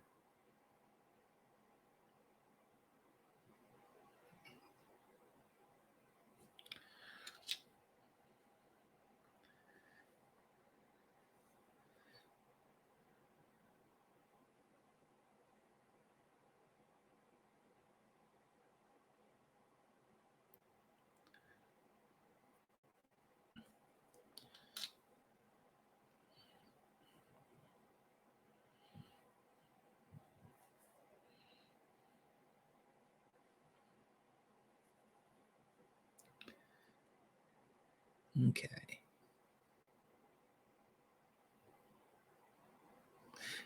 And you're back. Really, Cat? Can you not make up your mind today? I mean, being a cat for real today.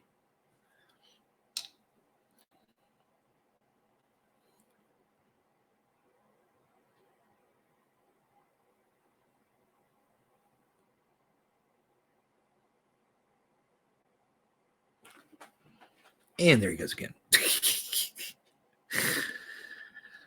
Oh my goodness. I would love to have a cat translator one day, just to see what the hell goes through their mind when they do the zoomies and stuff at night. Now my cat doesn't do this. This cat doesn't do it as much. At least I don't think he does, because when it was a single cat household, I trained him to sleep when I did, because I was in between jobs at the time when I'd gotten him. And so I could be basically awake at any time. So if I saw him sleeping during the day, I'd go over and wake him up.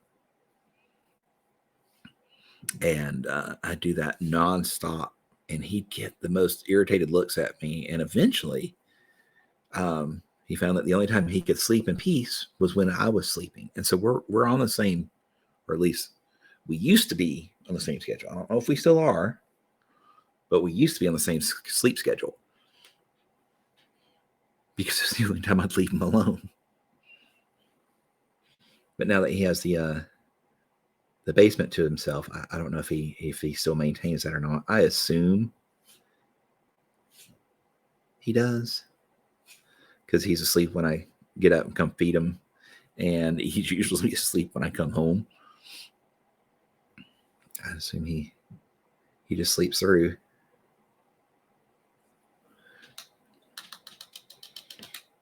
You'd get irritated at that too, right? But cats are almost nocturnal. It seems like they catnap all day and then they're wide awake all night. So I wasn't gonna have that. I trained him to not do it. I also trained him not to get on my desk. He does not get on my desk. That's another thing a lot of people, painters, have problems with cats, is them getting on their desk, and mine doesn't. And I had to do was live with aluminum foil on every flat surface in my house for like 3 months. And once he had tried every surface multiple times and gotten the shock of the tin foil, he was like, nah, I'm done with this. So he does not jump up on any surface now. He's a pretty good little kitty. And I mean, my paint stuff stays out on the desk all the time with him down here, and there's never any cat footprints or hair or anything up here indicating that he gets on it while I'm away.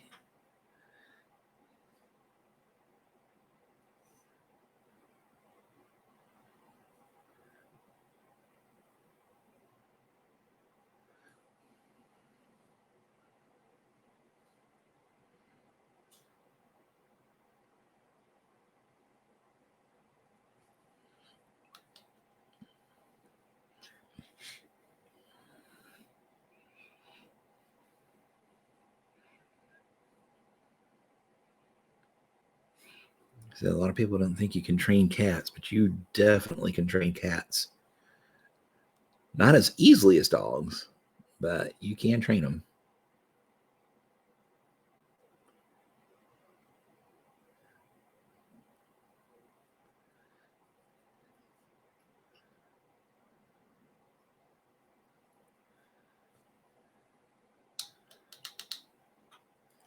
Okay.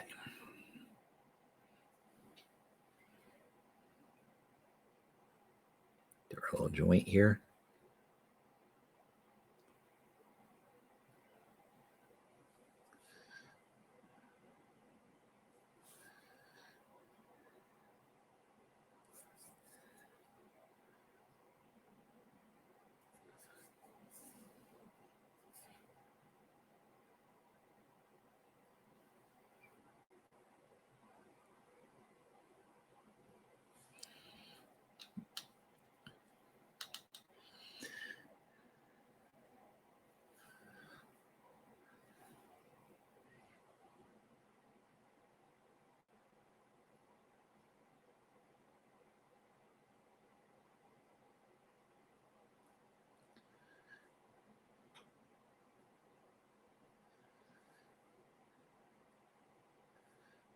Just painting some NMM gold here.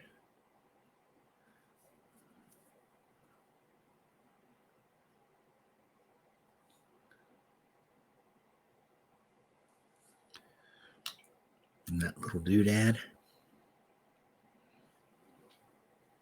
Whoa. The screen.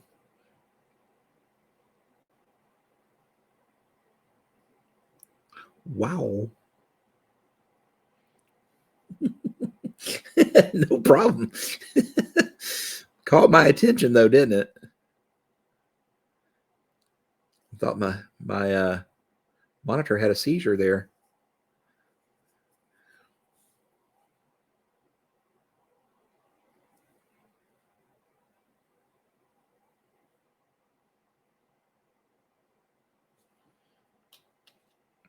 Dropped your voice to the keyboard. Oh no.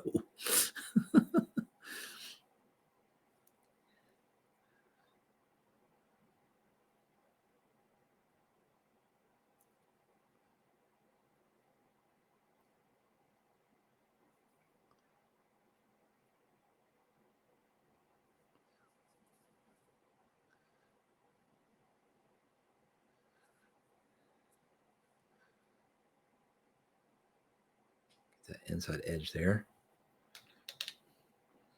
Jump to a little bit English uniform, and oh no, this is Japanese uniform. Sorry.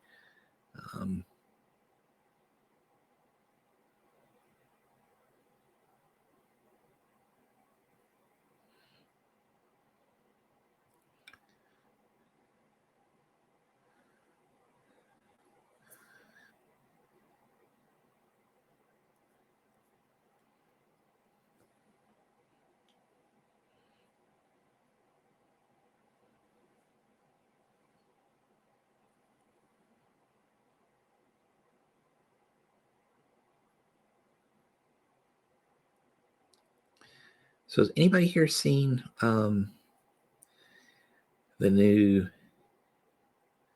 Batman?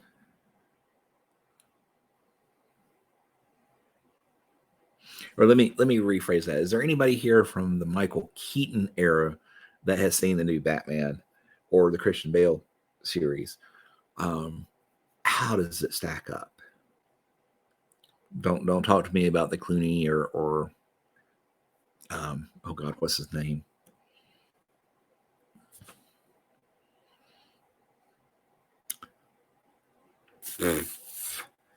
Val Kilmer. Don't talk to me about those Batmans, but the other ones.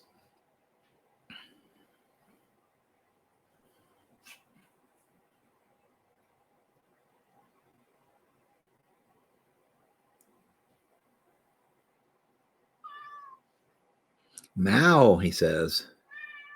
Mao. Mao.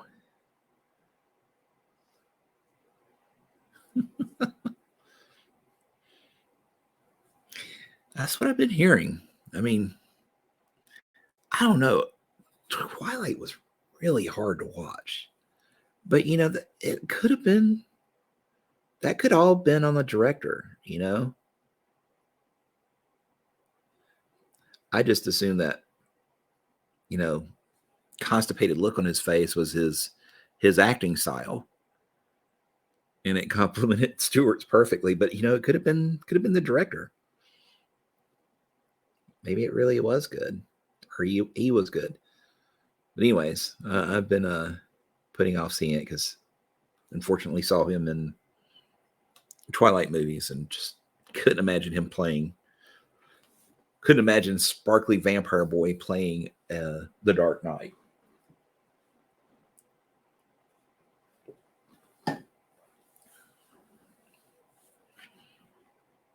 Okay, so we got to work on joint up here and the actuator and then the tip.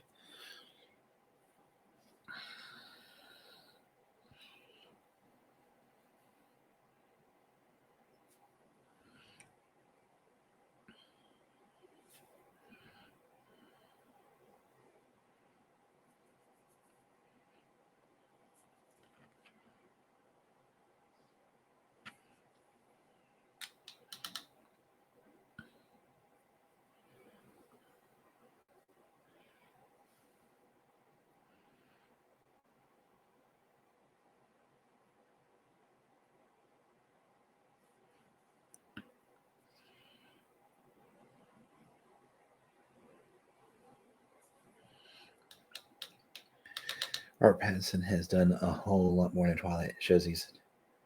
See, I have not seen The Lighthouse. I knew he was in one other one. It seemed like it was a war movie, like a World War One or World War II style movie. I just haven't seen anything else he's been in. Not because I knew he was in it, just because I wasn't interested in the movie itself. But or didn't see it advertised. One of the two.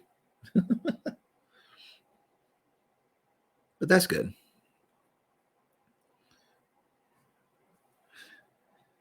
Gives me hope then. Because, I mean, Batman franchise could use a win. I mean, I didn't think the Christian Bale movies were all that bad. I don't know what happened with him, whether it was too much money he wanted or he just didn't like the role or what happened to those. But that was probably one of the best franchises, or at least best attempt at reboot, I thought, that the franchise had seen. Heath Ledger in the Joker, doing the Joker, I think he did a phenomenal job. I don't know, maybe they were shying away from that because his suicide not long after.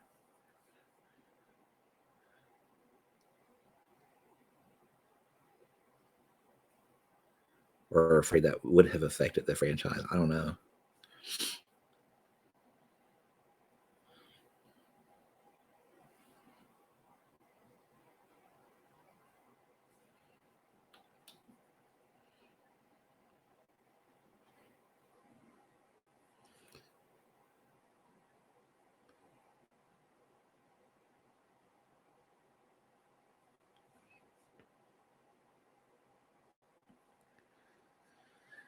Okay, see if I can get that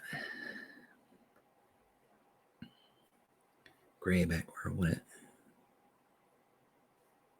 There we go.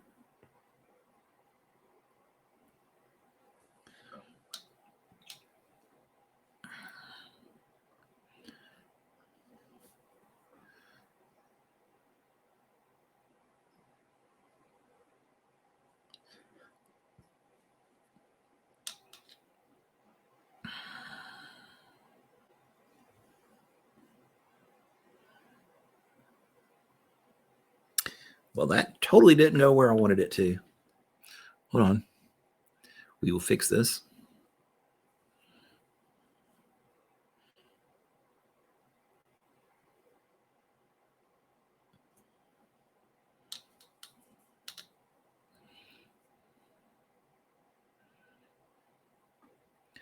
I think I have about wrecked this brush. I hadn't even had it that long.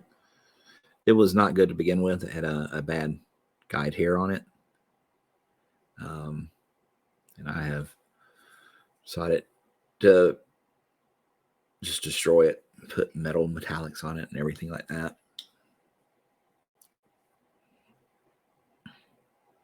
But it is not playing nice anymore. I do have an order for yep, that brush is gone. I do have an order for 10 more from Broken Toad Direct. I'm hoping maybe getting them directly from the source, they'll be okay.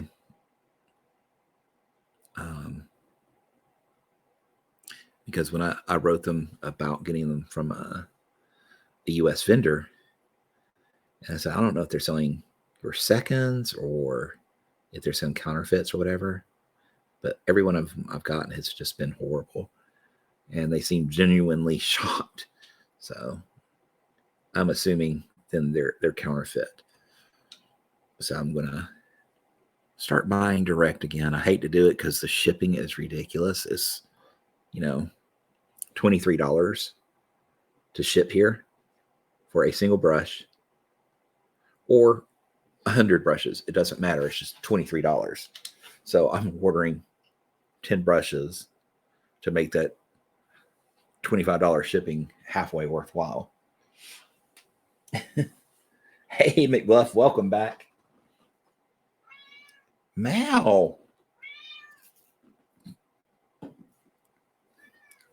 do you want to go on camera? Is that what you're trying to tell me? You want your airtime? Is that it? Cat Cam? Come here. Come here. Okay. Here you go.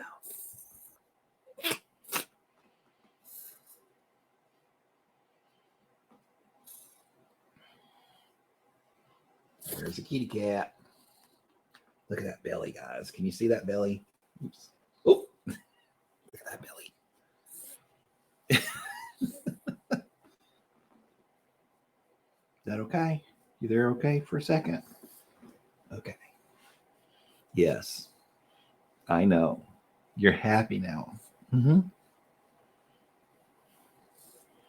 Now, he'll sit here on this shoulder as long as I hold him, but I got to paint, so he's not going to be able to sit here for long. But I thought maybe that would give him the attention he needs, and then he'll shut up for a bit. Yeah. And the shedding is ridiculous. Yes. Okay. Get down. Get it. I know you don't want to leave, but get down. He is very floofy. Yes, he is.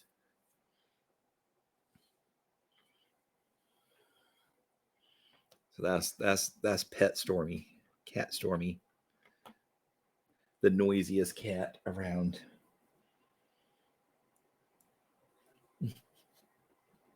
He is. I mean, that's between that and his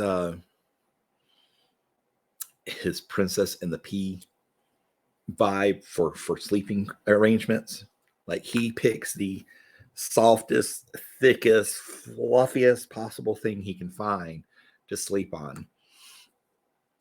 Anytime I do like laundry and I have like a pile of towels or whatever up on the sofa, if I don't do them right away and put them away right away, he's right there on top of it, usually on his back with his arms and legs out like this. He's a mess.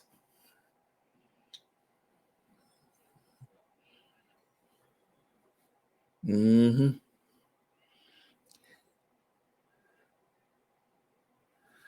That actually felt good. I kind of needed a stretch.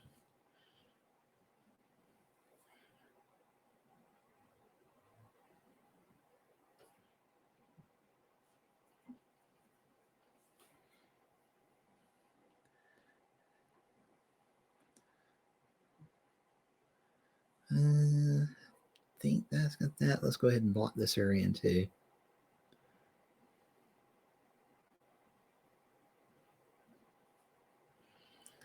And I'll probably do these two.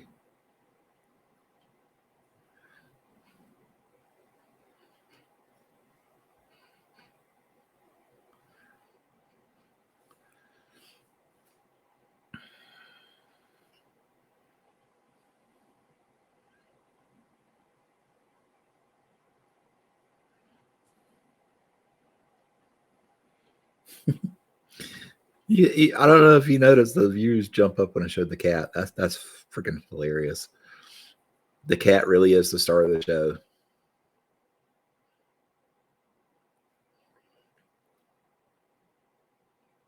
We're gonna have to get a webcam set up and have Kim give me another window just so Stormy, Prince Stormy, Captain Sneezy Pants can be on camera with me. Theory of feline magnetism. Exactly. Exactly.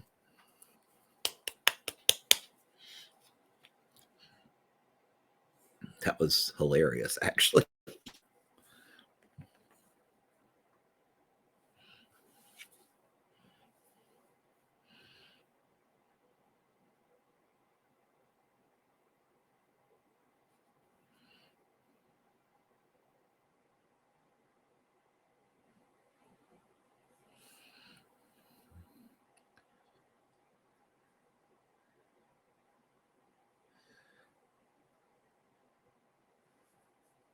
So we're just going to start working on these joints here.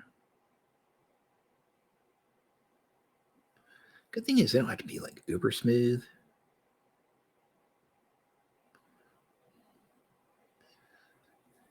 But it doesn't hurt, of course, right?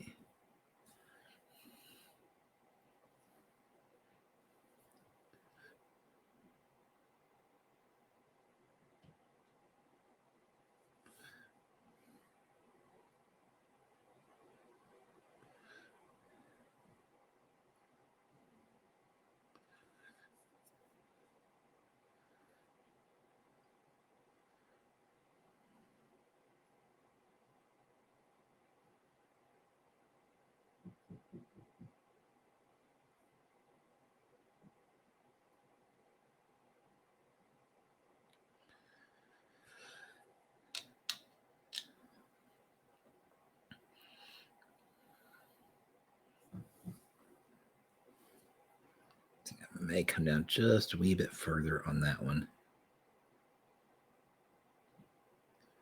And then once we get done with all these back and forths here, we'll cut in some lines to separate those two joints.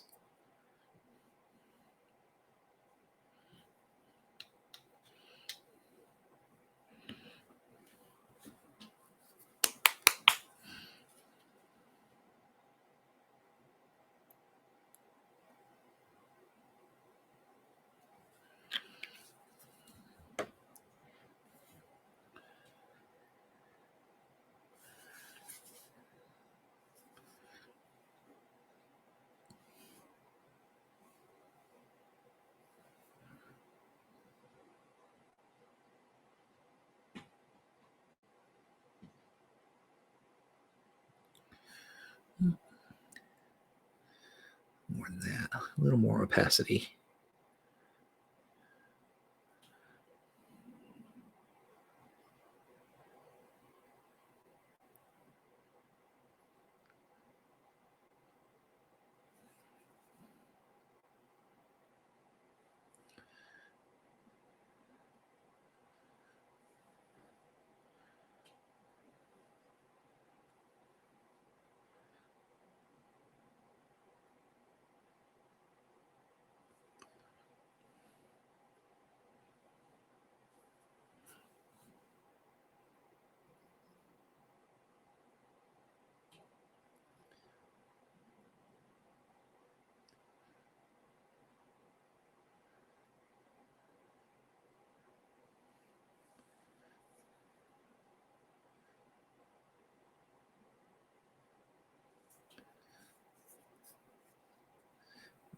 a little bit here.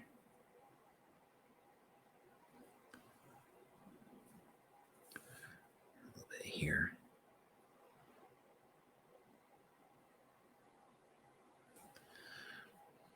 And we'll pull down a bit from there.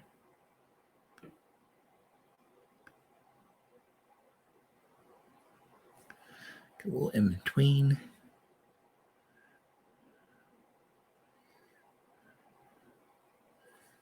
There we go. Back to that lighter one and pull up.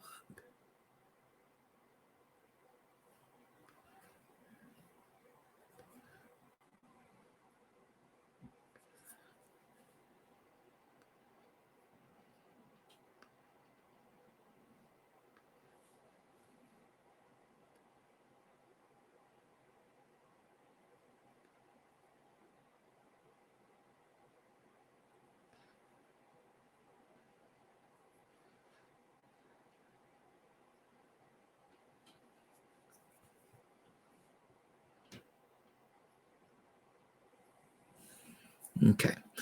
Now we're going to go up to London Gray and some white. Do I think Envy likes American St. Patrick's Day celebration?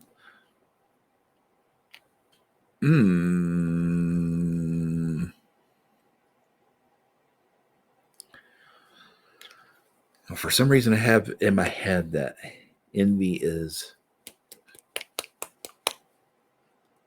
Irish. So more than likely doesn't. I don't know why. Maybe because you brought the question up. Made me think he was.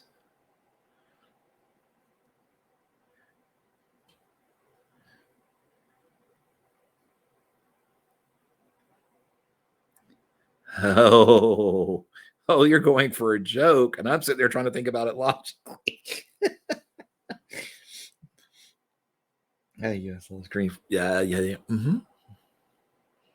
Yep. Okay.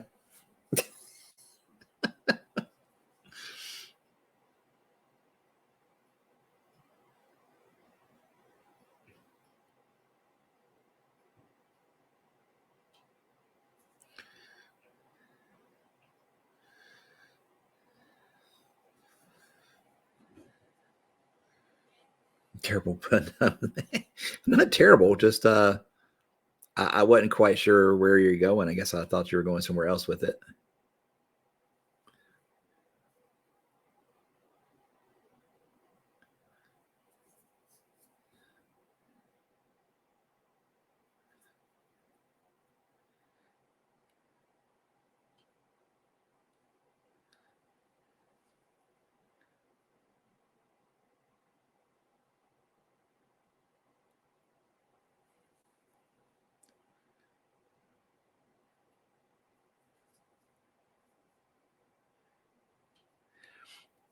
Well, part of it, like I said, was because you brought the question up.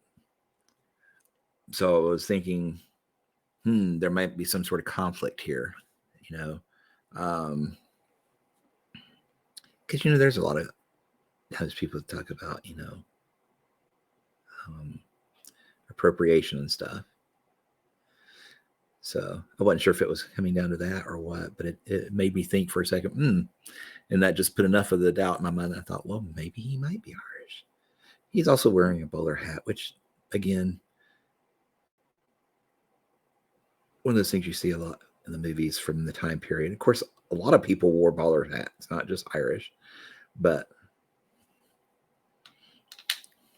yeah, I know. Weird logic. Hey, Z, welcome in.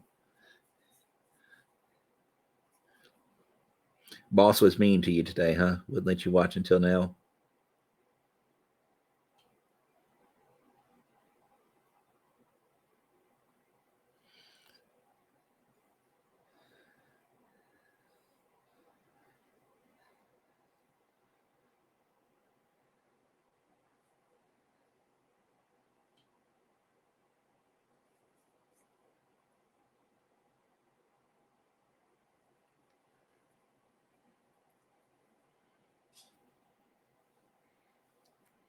Yeah, kicked him out of the office now. He won't be back to play. Nice. Nice.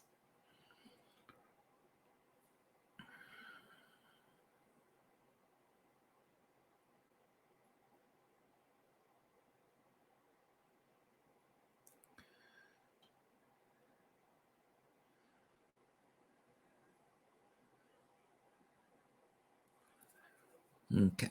I'll get this a little bit taken care of here. And then we're going to do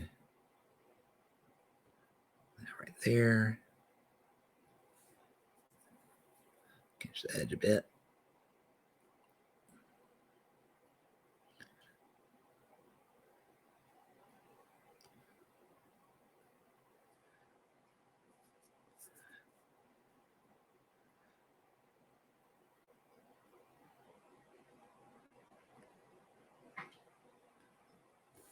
And yeah. Now we'll go get a little bit of black here.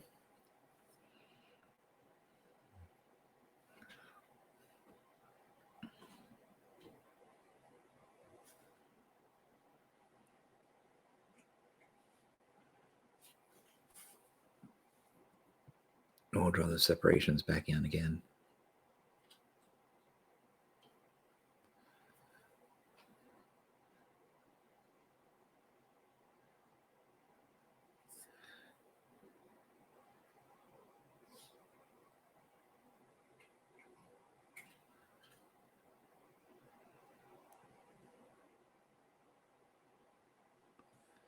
Just like that.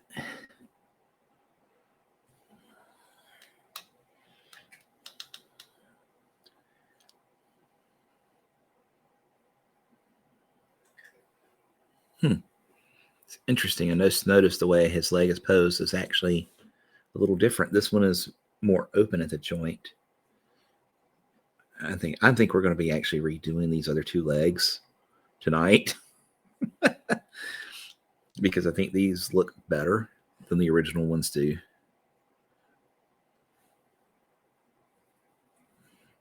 So, hurrah for repaints.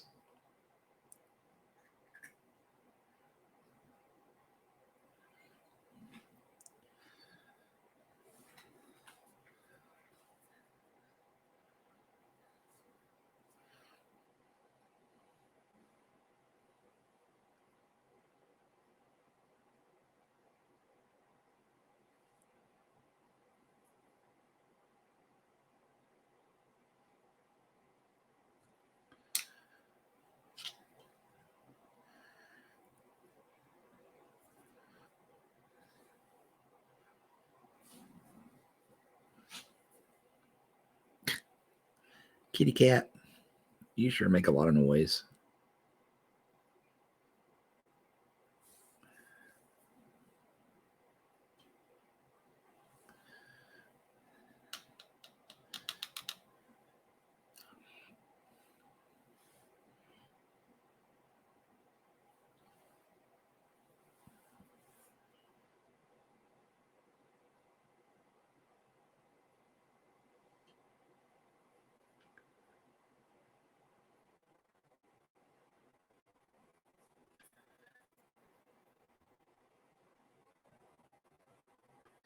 The other thing I need to do is for these guys actually get around to 3D designing some base inserts for them, something that read as a stage, something with like speakers and microphone stands and maybe a couple spotlights or what do they call them? Whammy pedals. The no, that's whammy bar. The effect pedals that guitarists use, that kind of thing, to finish off the band look.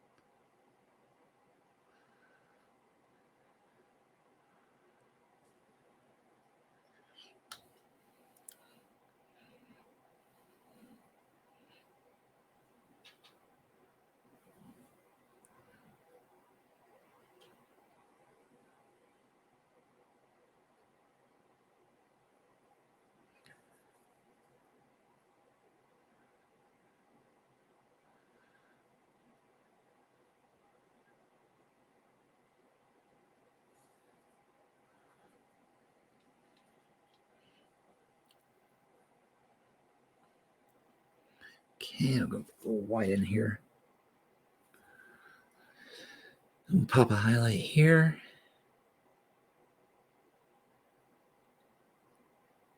One at the top of that. A little bit right there.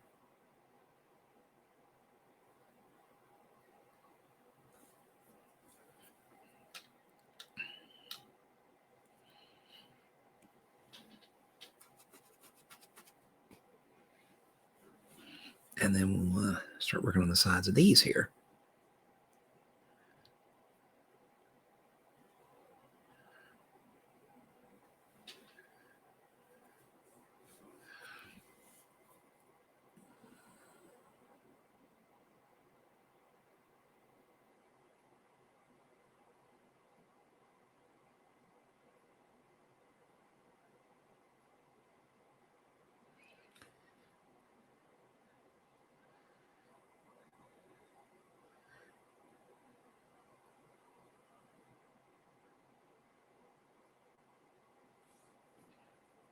Does anybody watch the show Legends of Tomorrow?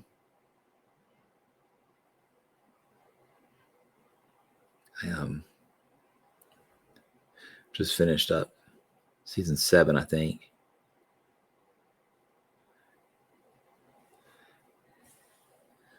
I love it. It's 99% goofy, but most of the time it's a fun ride. If you can get over the fact that it's not trying to take itself too seriously.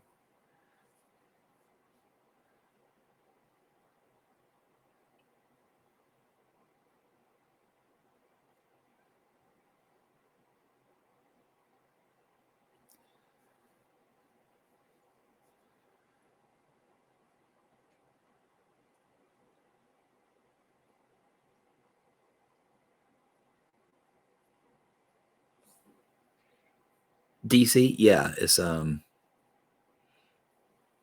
basically kind of like a spinoff of the Arrowverse and Flash and stuff like that.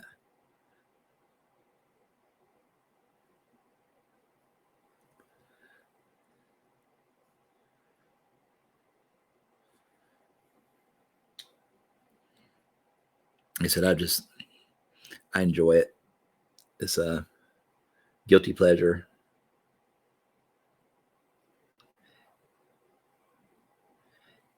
And they usually put it like on Netflix like the day after the season wraps on Prime TV, which is really nice. You don't have to wait, a year or 6 months or whatever. I think they do that with all their DC shows. But most of the ones I watched have been canceled. So I've watched their last season. You haven't seen it? It's definitely worth a watch. Like I said, go into it with an open mind. Go into it with it.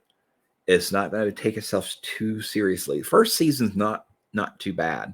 After that, it kind of gets a little slapstick. But it's a fun ride. Like I said, just take it for entertainment and not for your serious comic book vibes.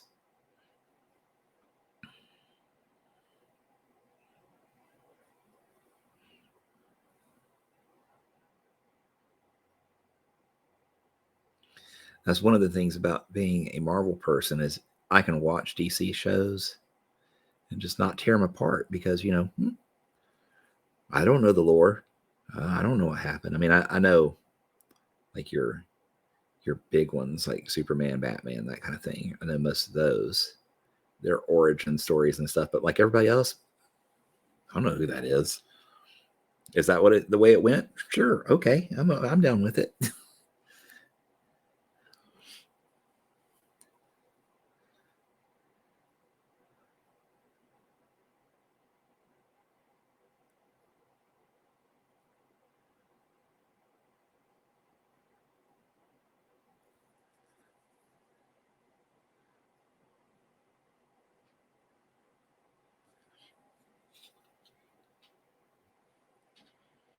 You still have to watch the sixth season of Space Force.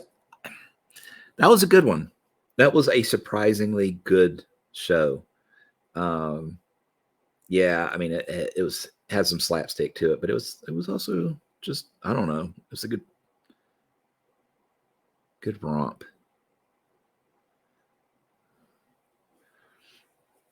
Second season feels like it ends way too fast, and it does. So I think it's only 8 episodes, so it goes quick. But it feels quick too.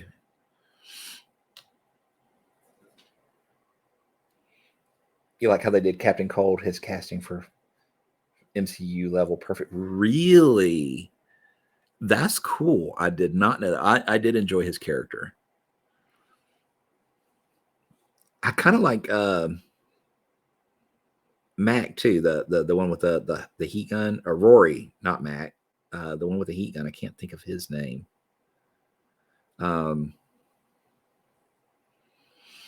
They did it in later episodes. They brought out him writing a novel, a romance novel of all things, and becoming a smash hit using a woman's pen name. And then his estranged daughter and stuff like that. I like that they brought in that he had a human side. Yeah, both of them were very snarky and cocky.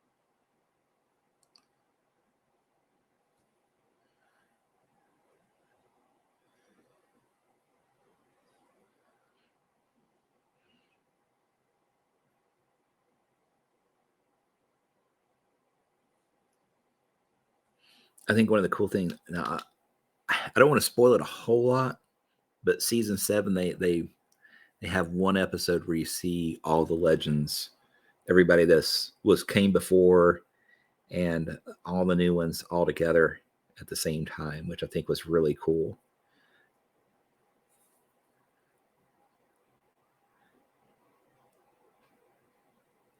I'm not gonna say how or why or whatever, but it was neat seeing them all together.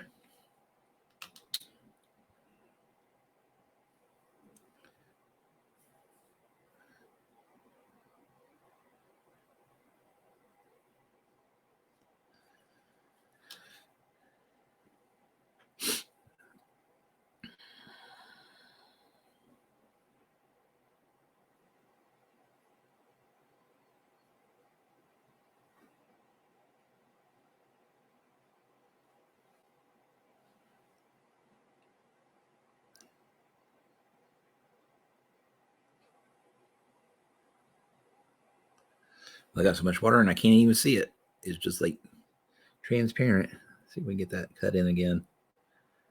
I don't even think I'm on camera. I'm sorry about that, guys. Here we go. Now we're there.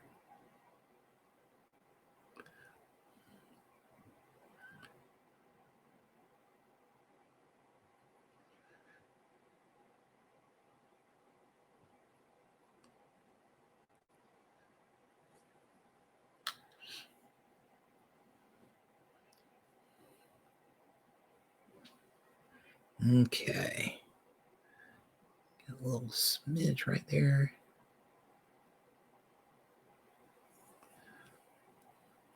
Smidge right there.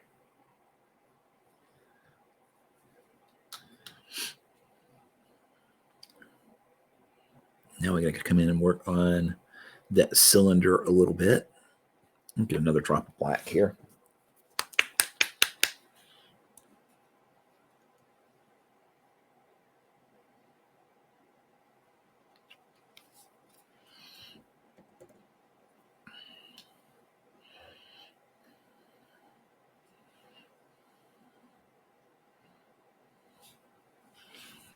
Okay, we're going to come in here, delineate that a little. That and that. And try and draw these little rings here.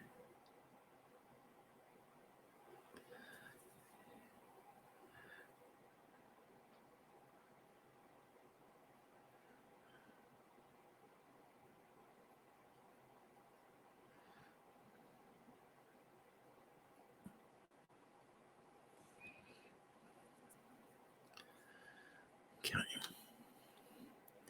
Now we're going to go into a little bit of this lighter color here.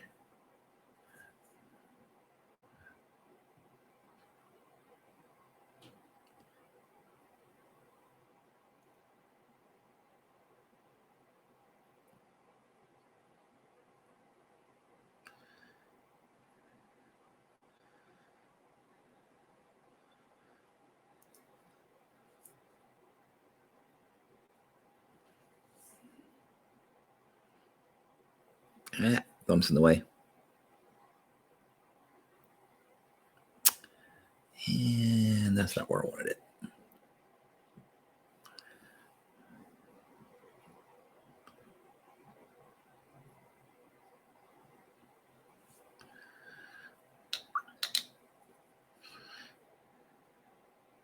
Alrighty, so now we're going to come in on this side and do the same thing.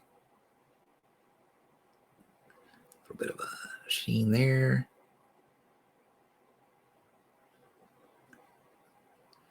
So on top of that cylinder, or that ring. I probably should be wearing my big glasses on this.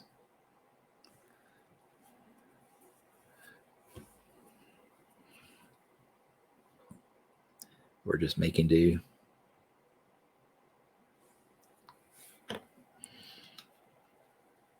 And now we're going to come in with a little bit of white.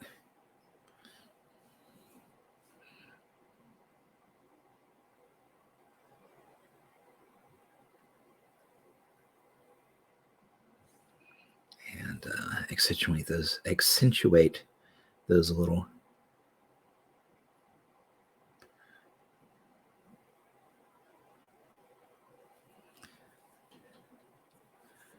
Go.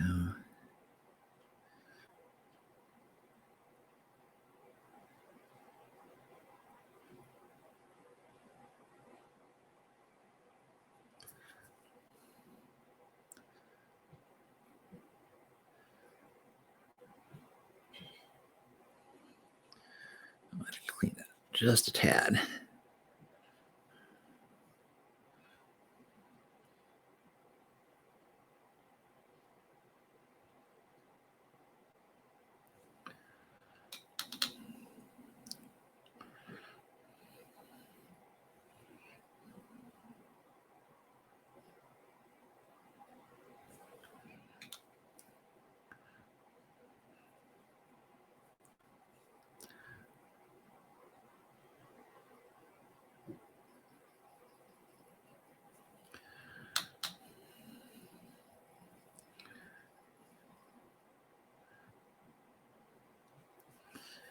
Here we go. So I got that joint, the joints, the actuators, basically everything that we need to there. So now we can start working on the armor plates for them again. The plate on that back leg, and then the two plates on this front one.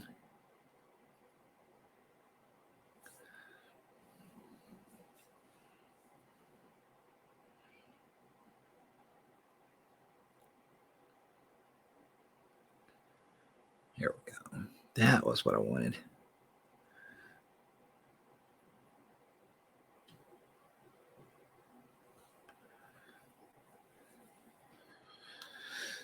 So there we go. That leg, the metal work is done. Or at least the bare metal work is done.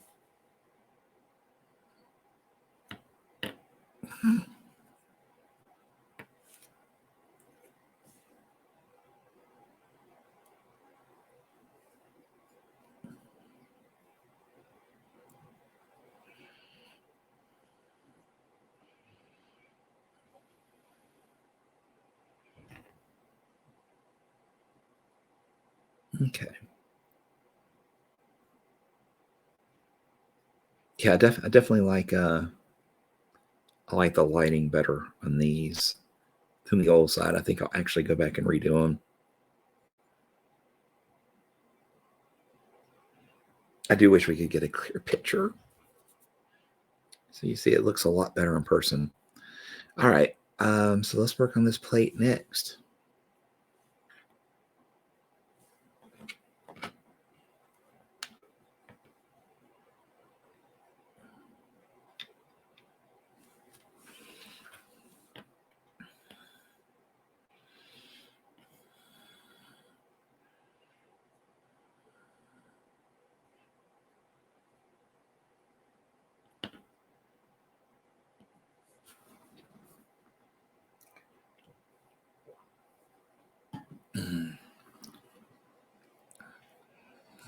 I am going to need a BRB for a second, Kim, so I can redo my palette.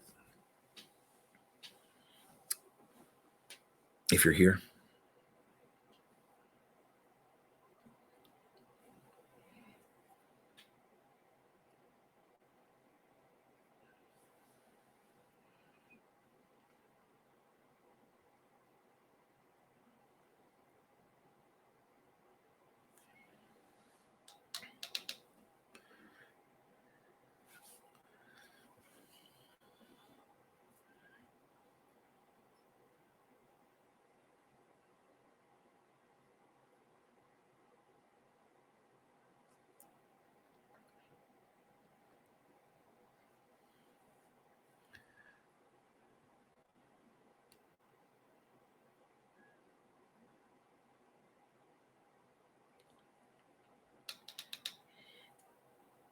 Kim, are you there?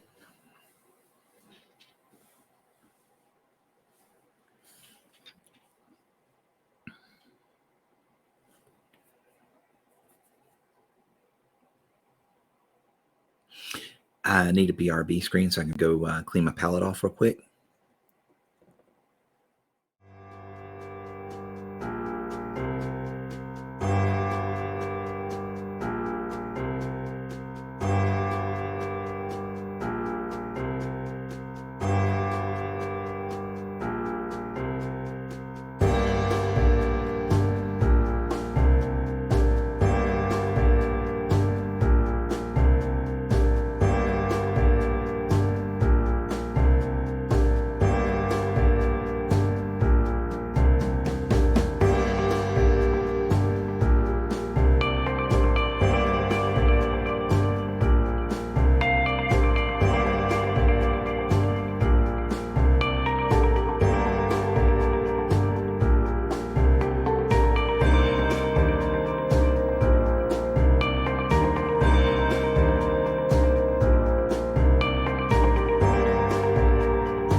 And we're back.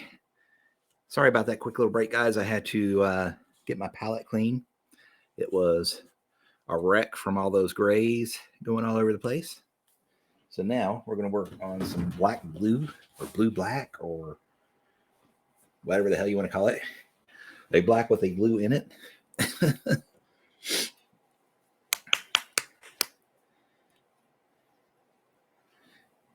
So take a little bit of black here. If I remember right, it was 1 drop black, 2 drops dark reaper. We'll see how, make sure my fingers are clean here if I grab this.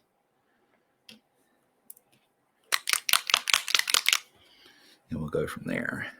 But I think it was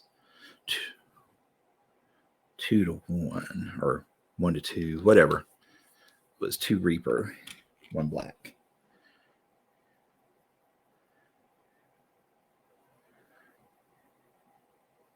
Yep, that looks about right.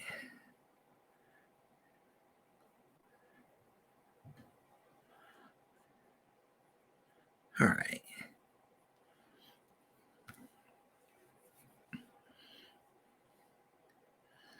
So on this now, remember our light's kind of coming from this direction, right? So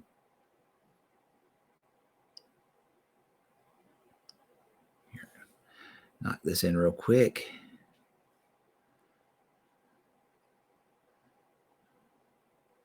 The underside won't see any of it. Now, I'm going to pull from this direction about 3/4 of the way up toward the front. And I'm going to use a little bigger brush than the small one. Thank you, McBluff. Appreciate it.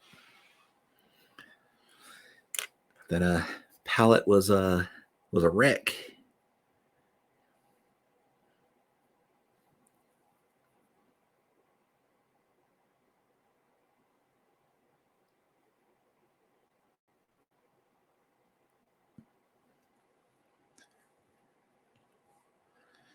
And then we're going to kind of reverse and do the last 3/4 of this side.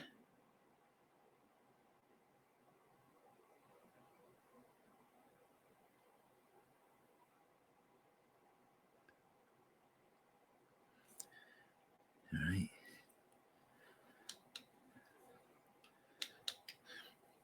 And now we're going to do the same thing again, but this direction we're going to be pulling a little less than 3/4.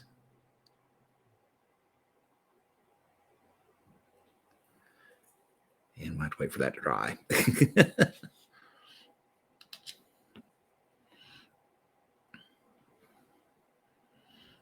We're going to do it one more, or do it this one time here, and then we're going to switch to Dark Reaper and basically do the same thing again.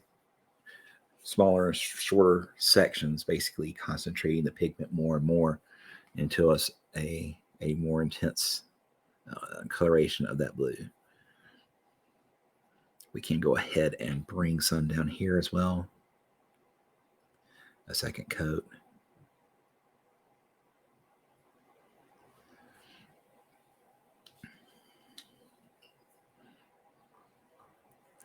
Okay, now a little less than 3/4 of the way.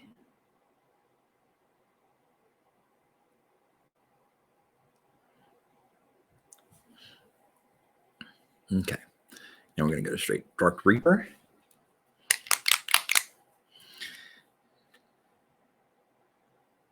This may be a little too much, so we may do a little bit of it mixed with the other.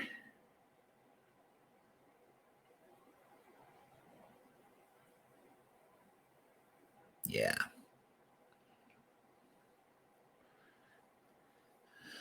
So basically just added a third drop of Dark Reaper to the black. So we're going to come back from that little less than 3/4 mark here.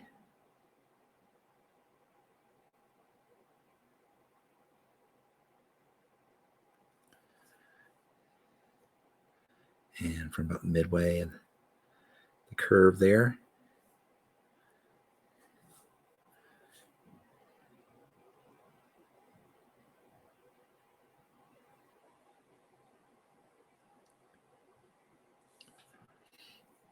Okay.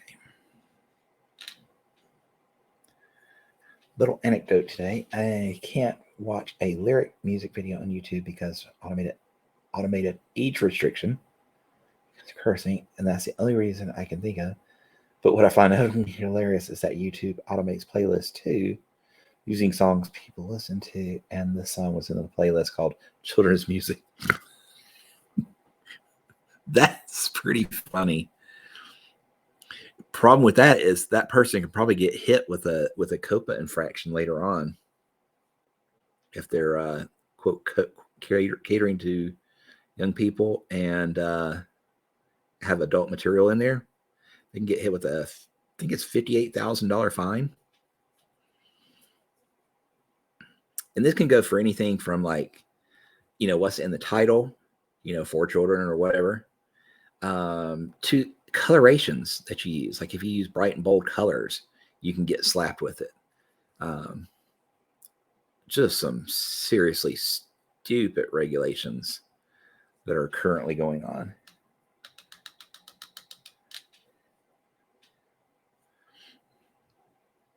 Okay, I'm going to wait just a second for that to dry, and then we'll start on the next one. Yeah, I mean, they're obviously not for children, but what I'm saying is they're catering to children by saying children's song on the label.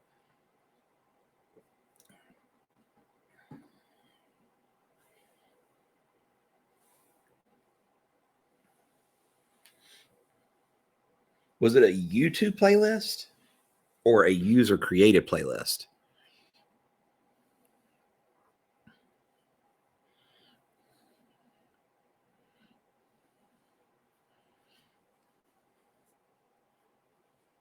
Okay, so we're about the core waypoint now, maybe 1/3.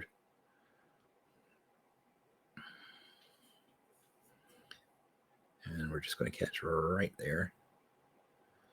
The knee. That didn't quite dry yet. Oh, it's YouTube. That doesn't make sense. That's kind of ridiculous.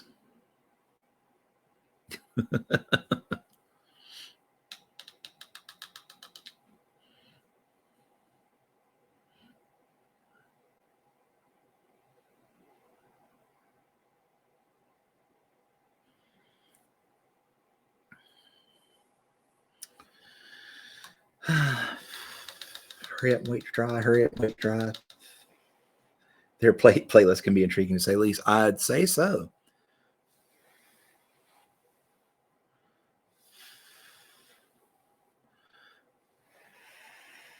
Now, I know this is going to be next to impossible to see, but there's a nice little transition gradient from black to this black blue here. It's not really super apparent, but there's a tonal shift between that black to that blue black. And that's really all you need, because once we edge it, that'll kind of bring out that blue to it as well. So let's get that last little bit in. I'm just going to pull it from up here because this part is dry.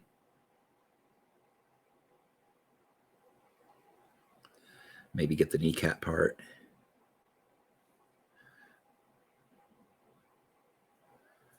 And then we'll come back. That's still not dry. Why are you not dry yet? Dry.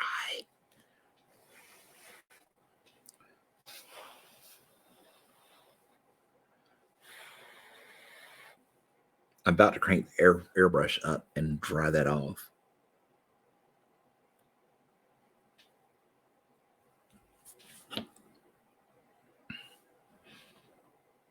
I do have a hair dryer, but I can't mute my mic. Stupid technology. We're just going to try and do it and hope it won't tear the paint.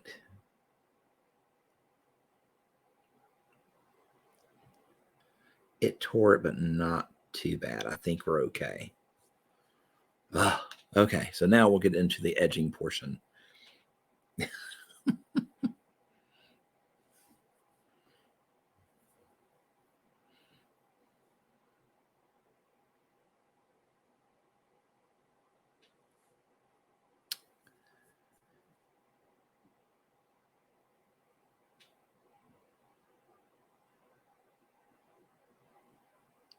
There we go. That was what I wanted. A nice, clean line. Thank you.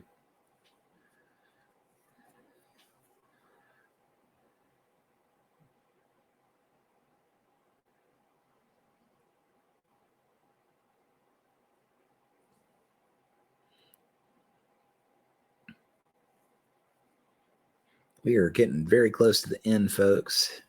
I'm going to try and get this edged if I can before we do. But if we can't, we'll just pick it up next time. I never heard back if anybody wanted to see maybe terrain next time, because we can actually get the camera up higher on it, maybe not have the focus issues as much. But if that's something you'd like to see, let me or Play Weird know, and we can get it scheduled up. That is my Willow link there. It leads to all my socials, my Facebooks, my Instagrams, my Twitch channel where I stream as well. So yeah, likes and follows and all that are free. If you would, it would be greatly appreciated. Help me get the word out there of Haunted, the good gospel of Haunted. And if you aren't already following Play Weird, please do so. Again, follows are free.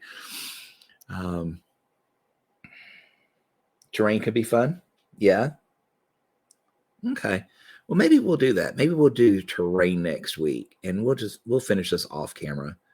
Because I do need to do the terrain for my table. And like I said, I think having that focal length a little higher, or focus point a little higher, might help with the focus issues. So yeah, we could do that. Okay. Let me get this last highlight on. And I think we're going to be calling it there. Again, everybody, thank you for hanging out. I do appreciate it. It was kind of a mellow day today. But hopefully we'll see you next week. I go to Wednesdays at 3 p.m. Eastern. It will be my new permanent schedule. So we'll see you Wednesday. Doug, of course, will start us off Monday next week at 3 p.m. Eastern. So thank you all for hanging out. Hope to see you next week on Wednesday. And till then, hobby on and stay weird.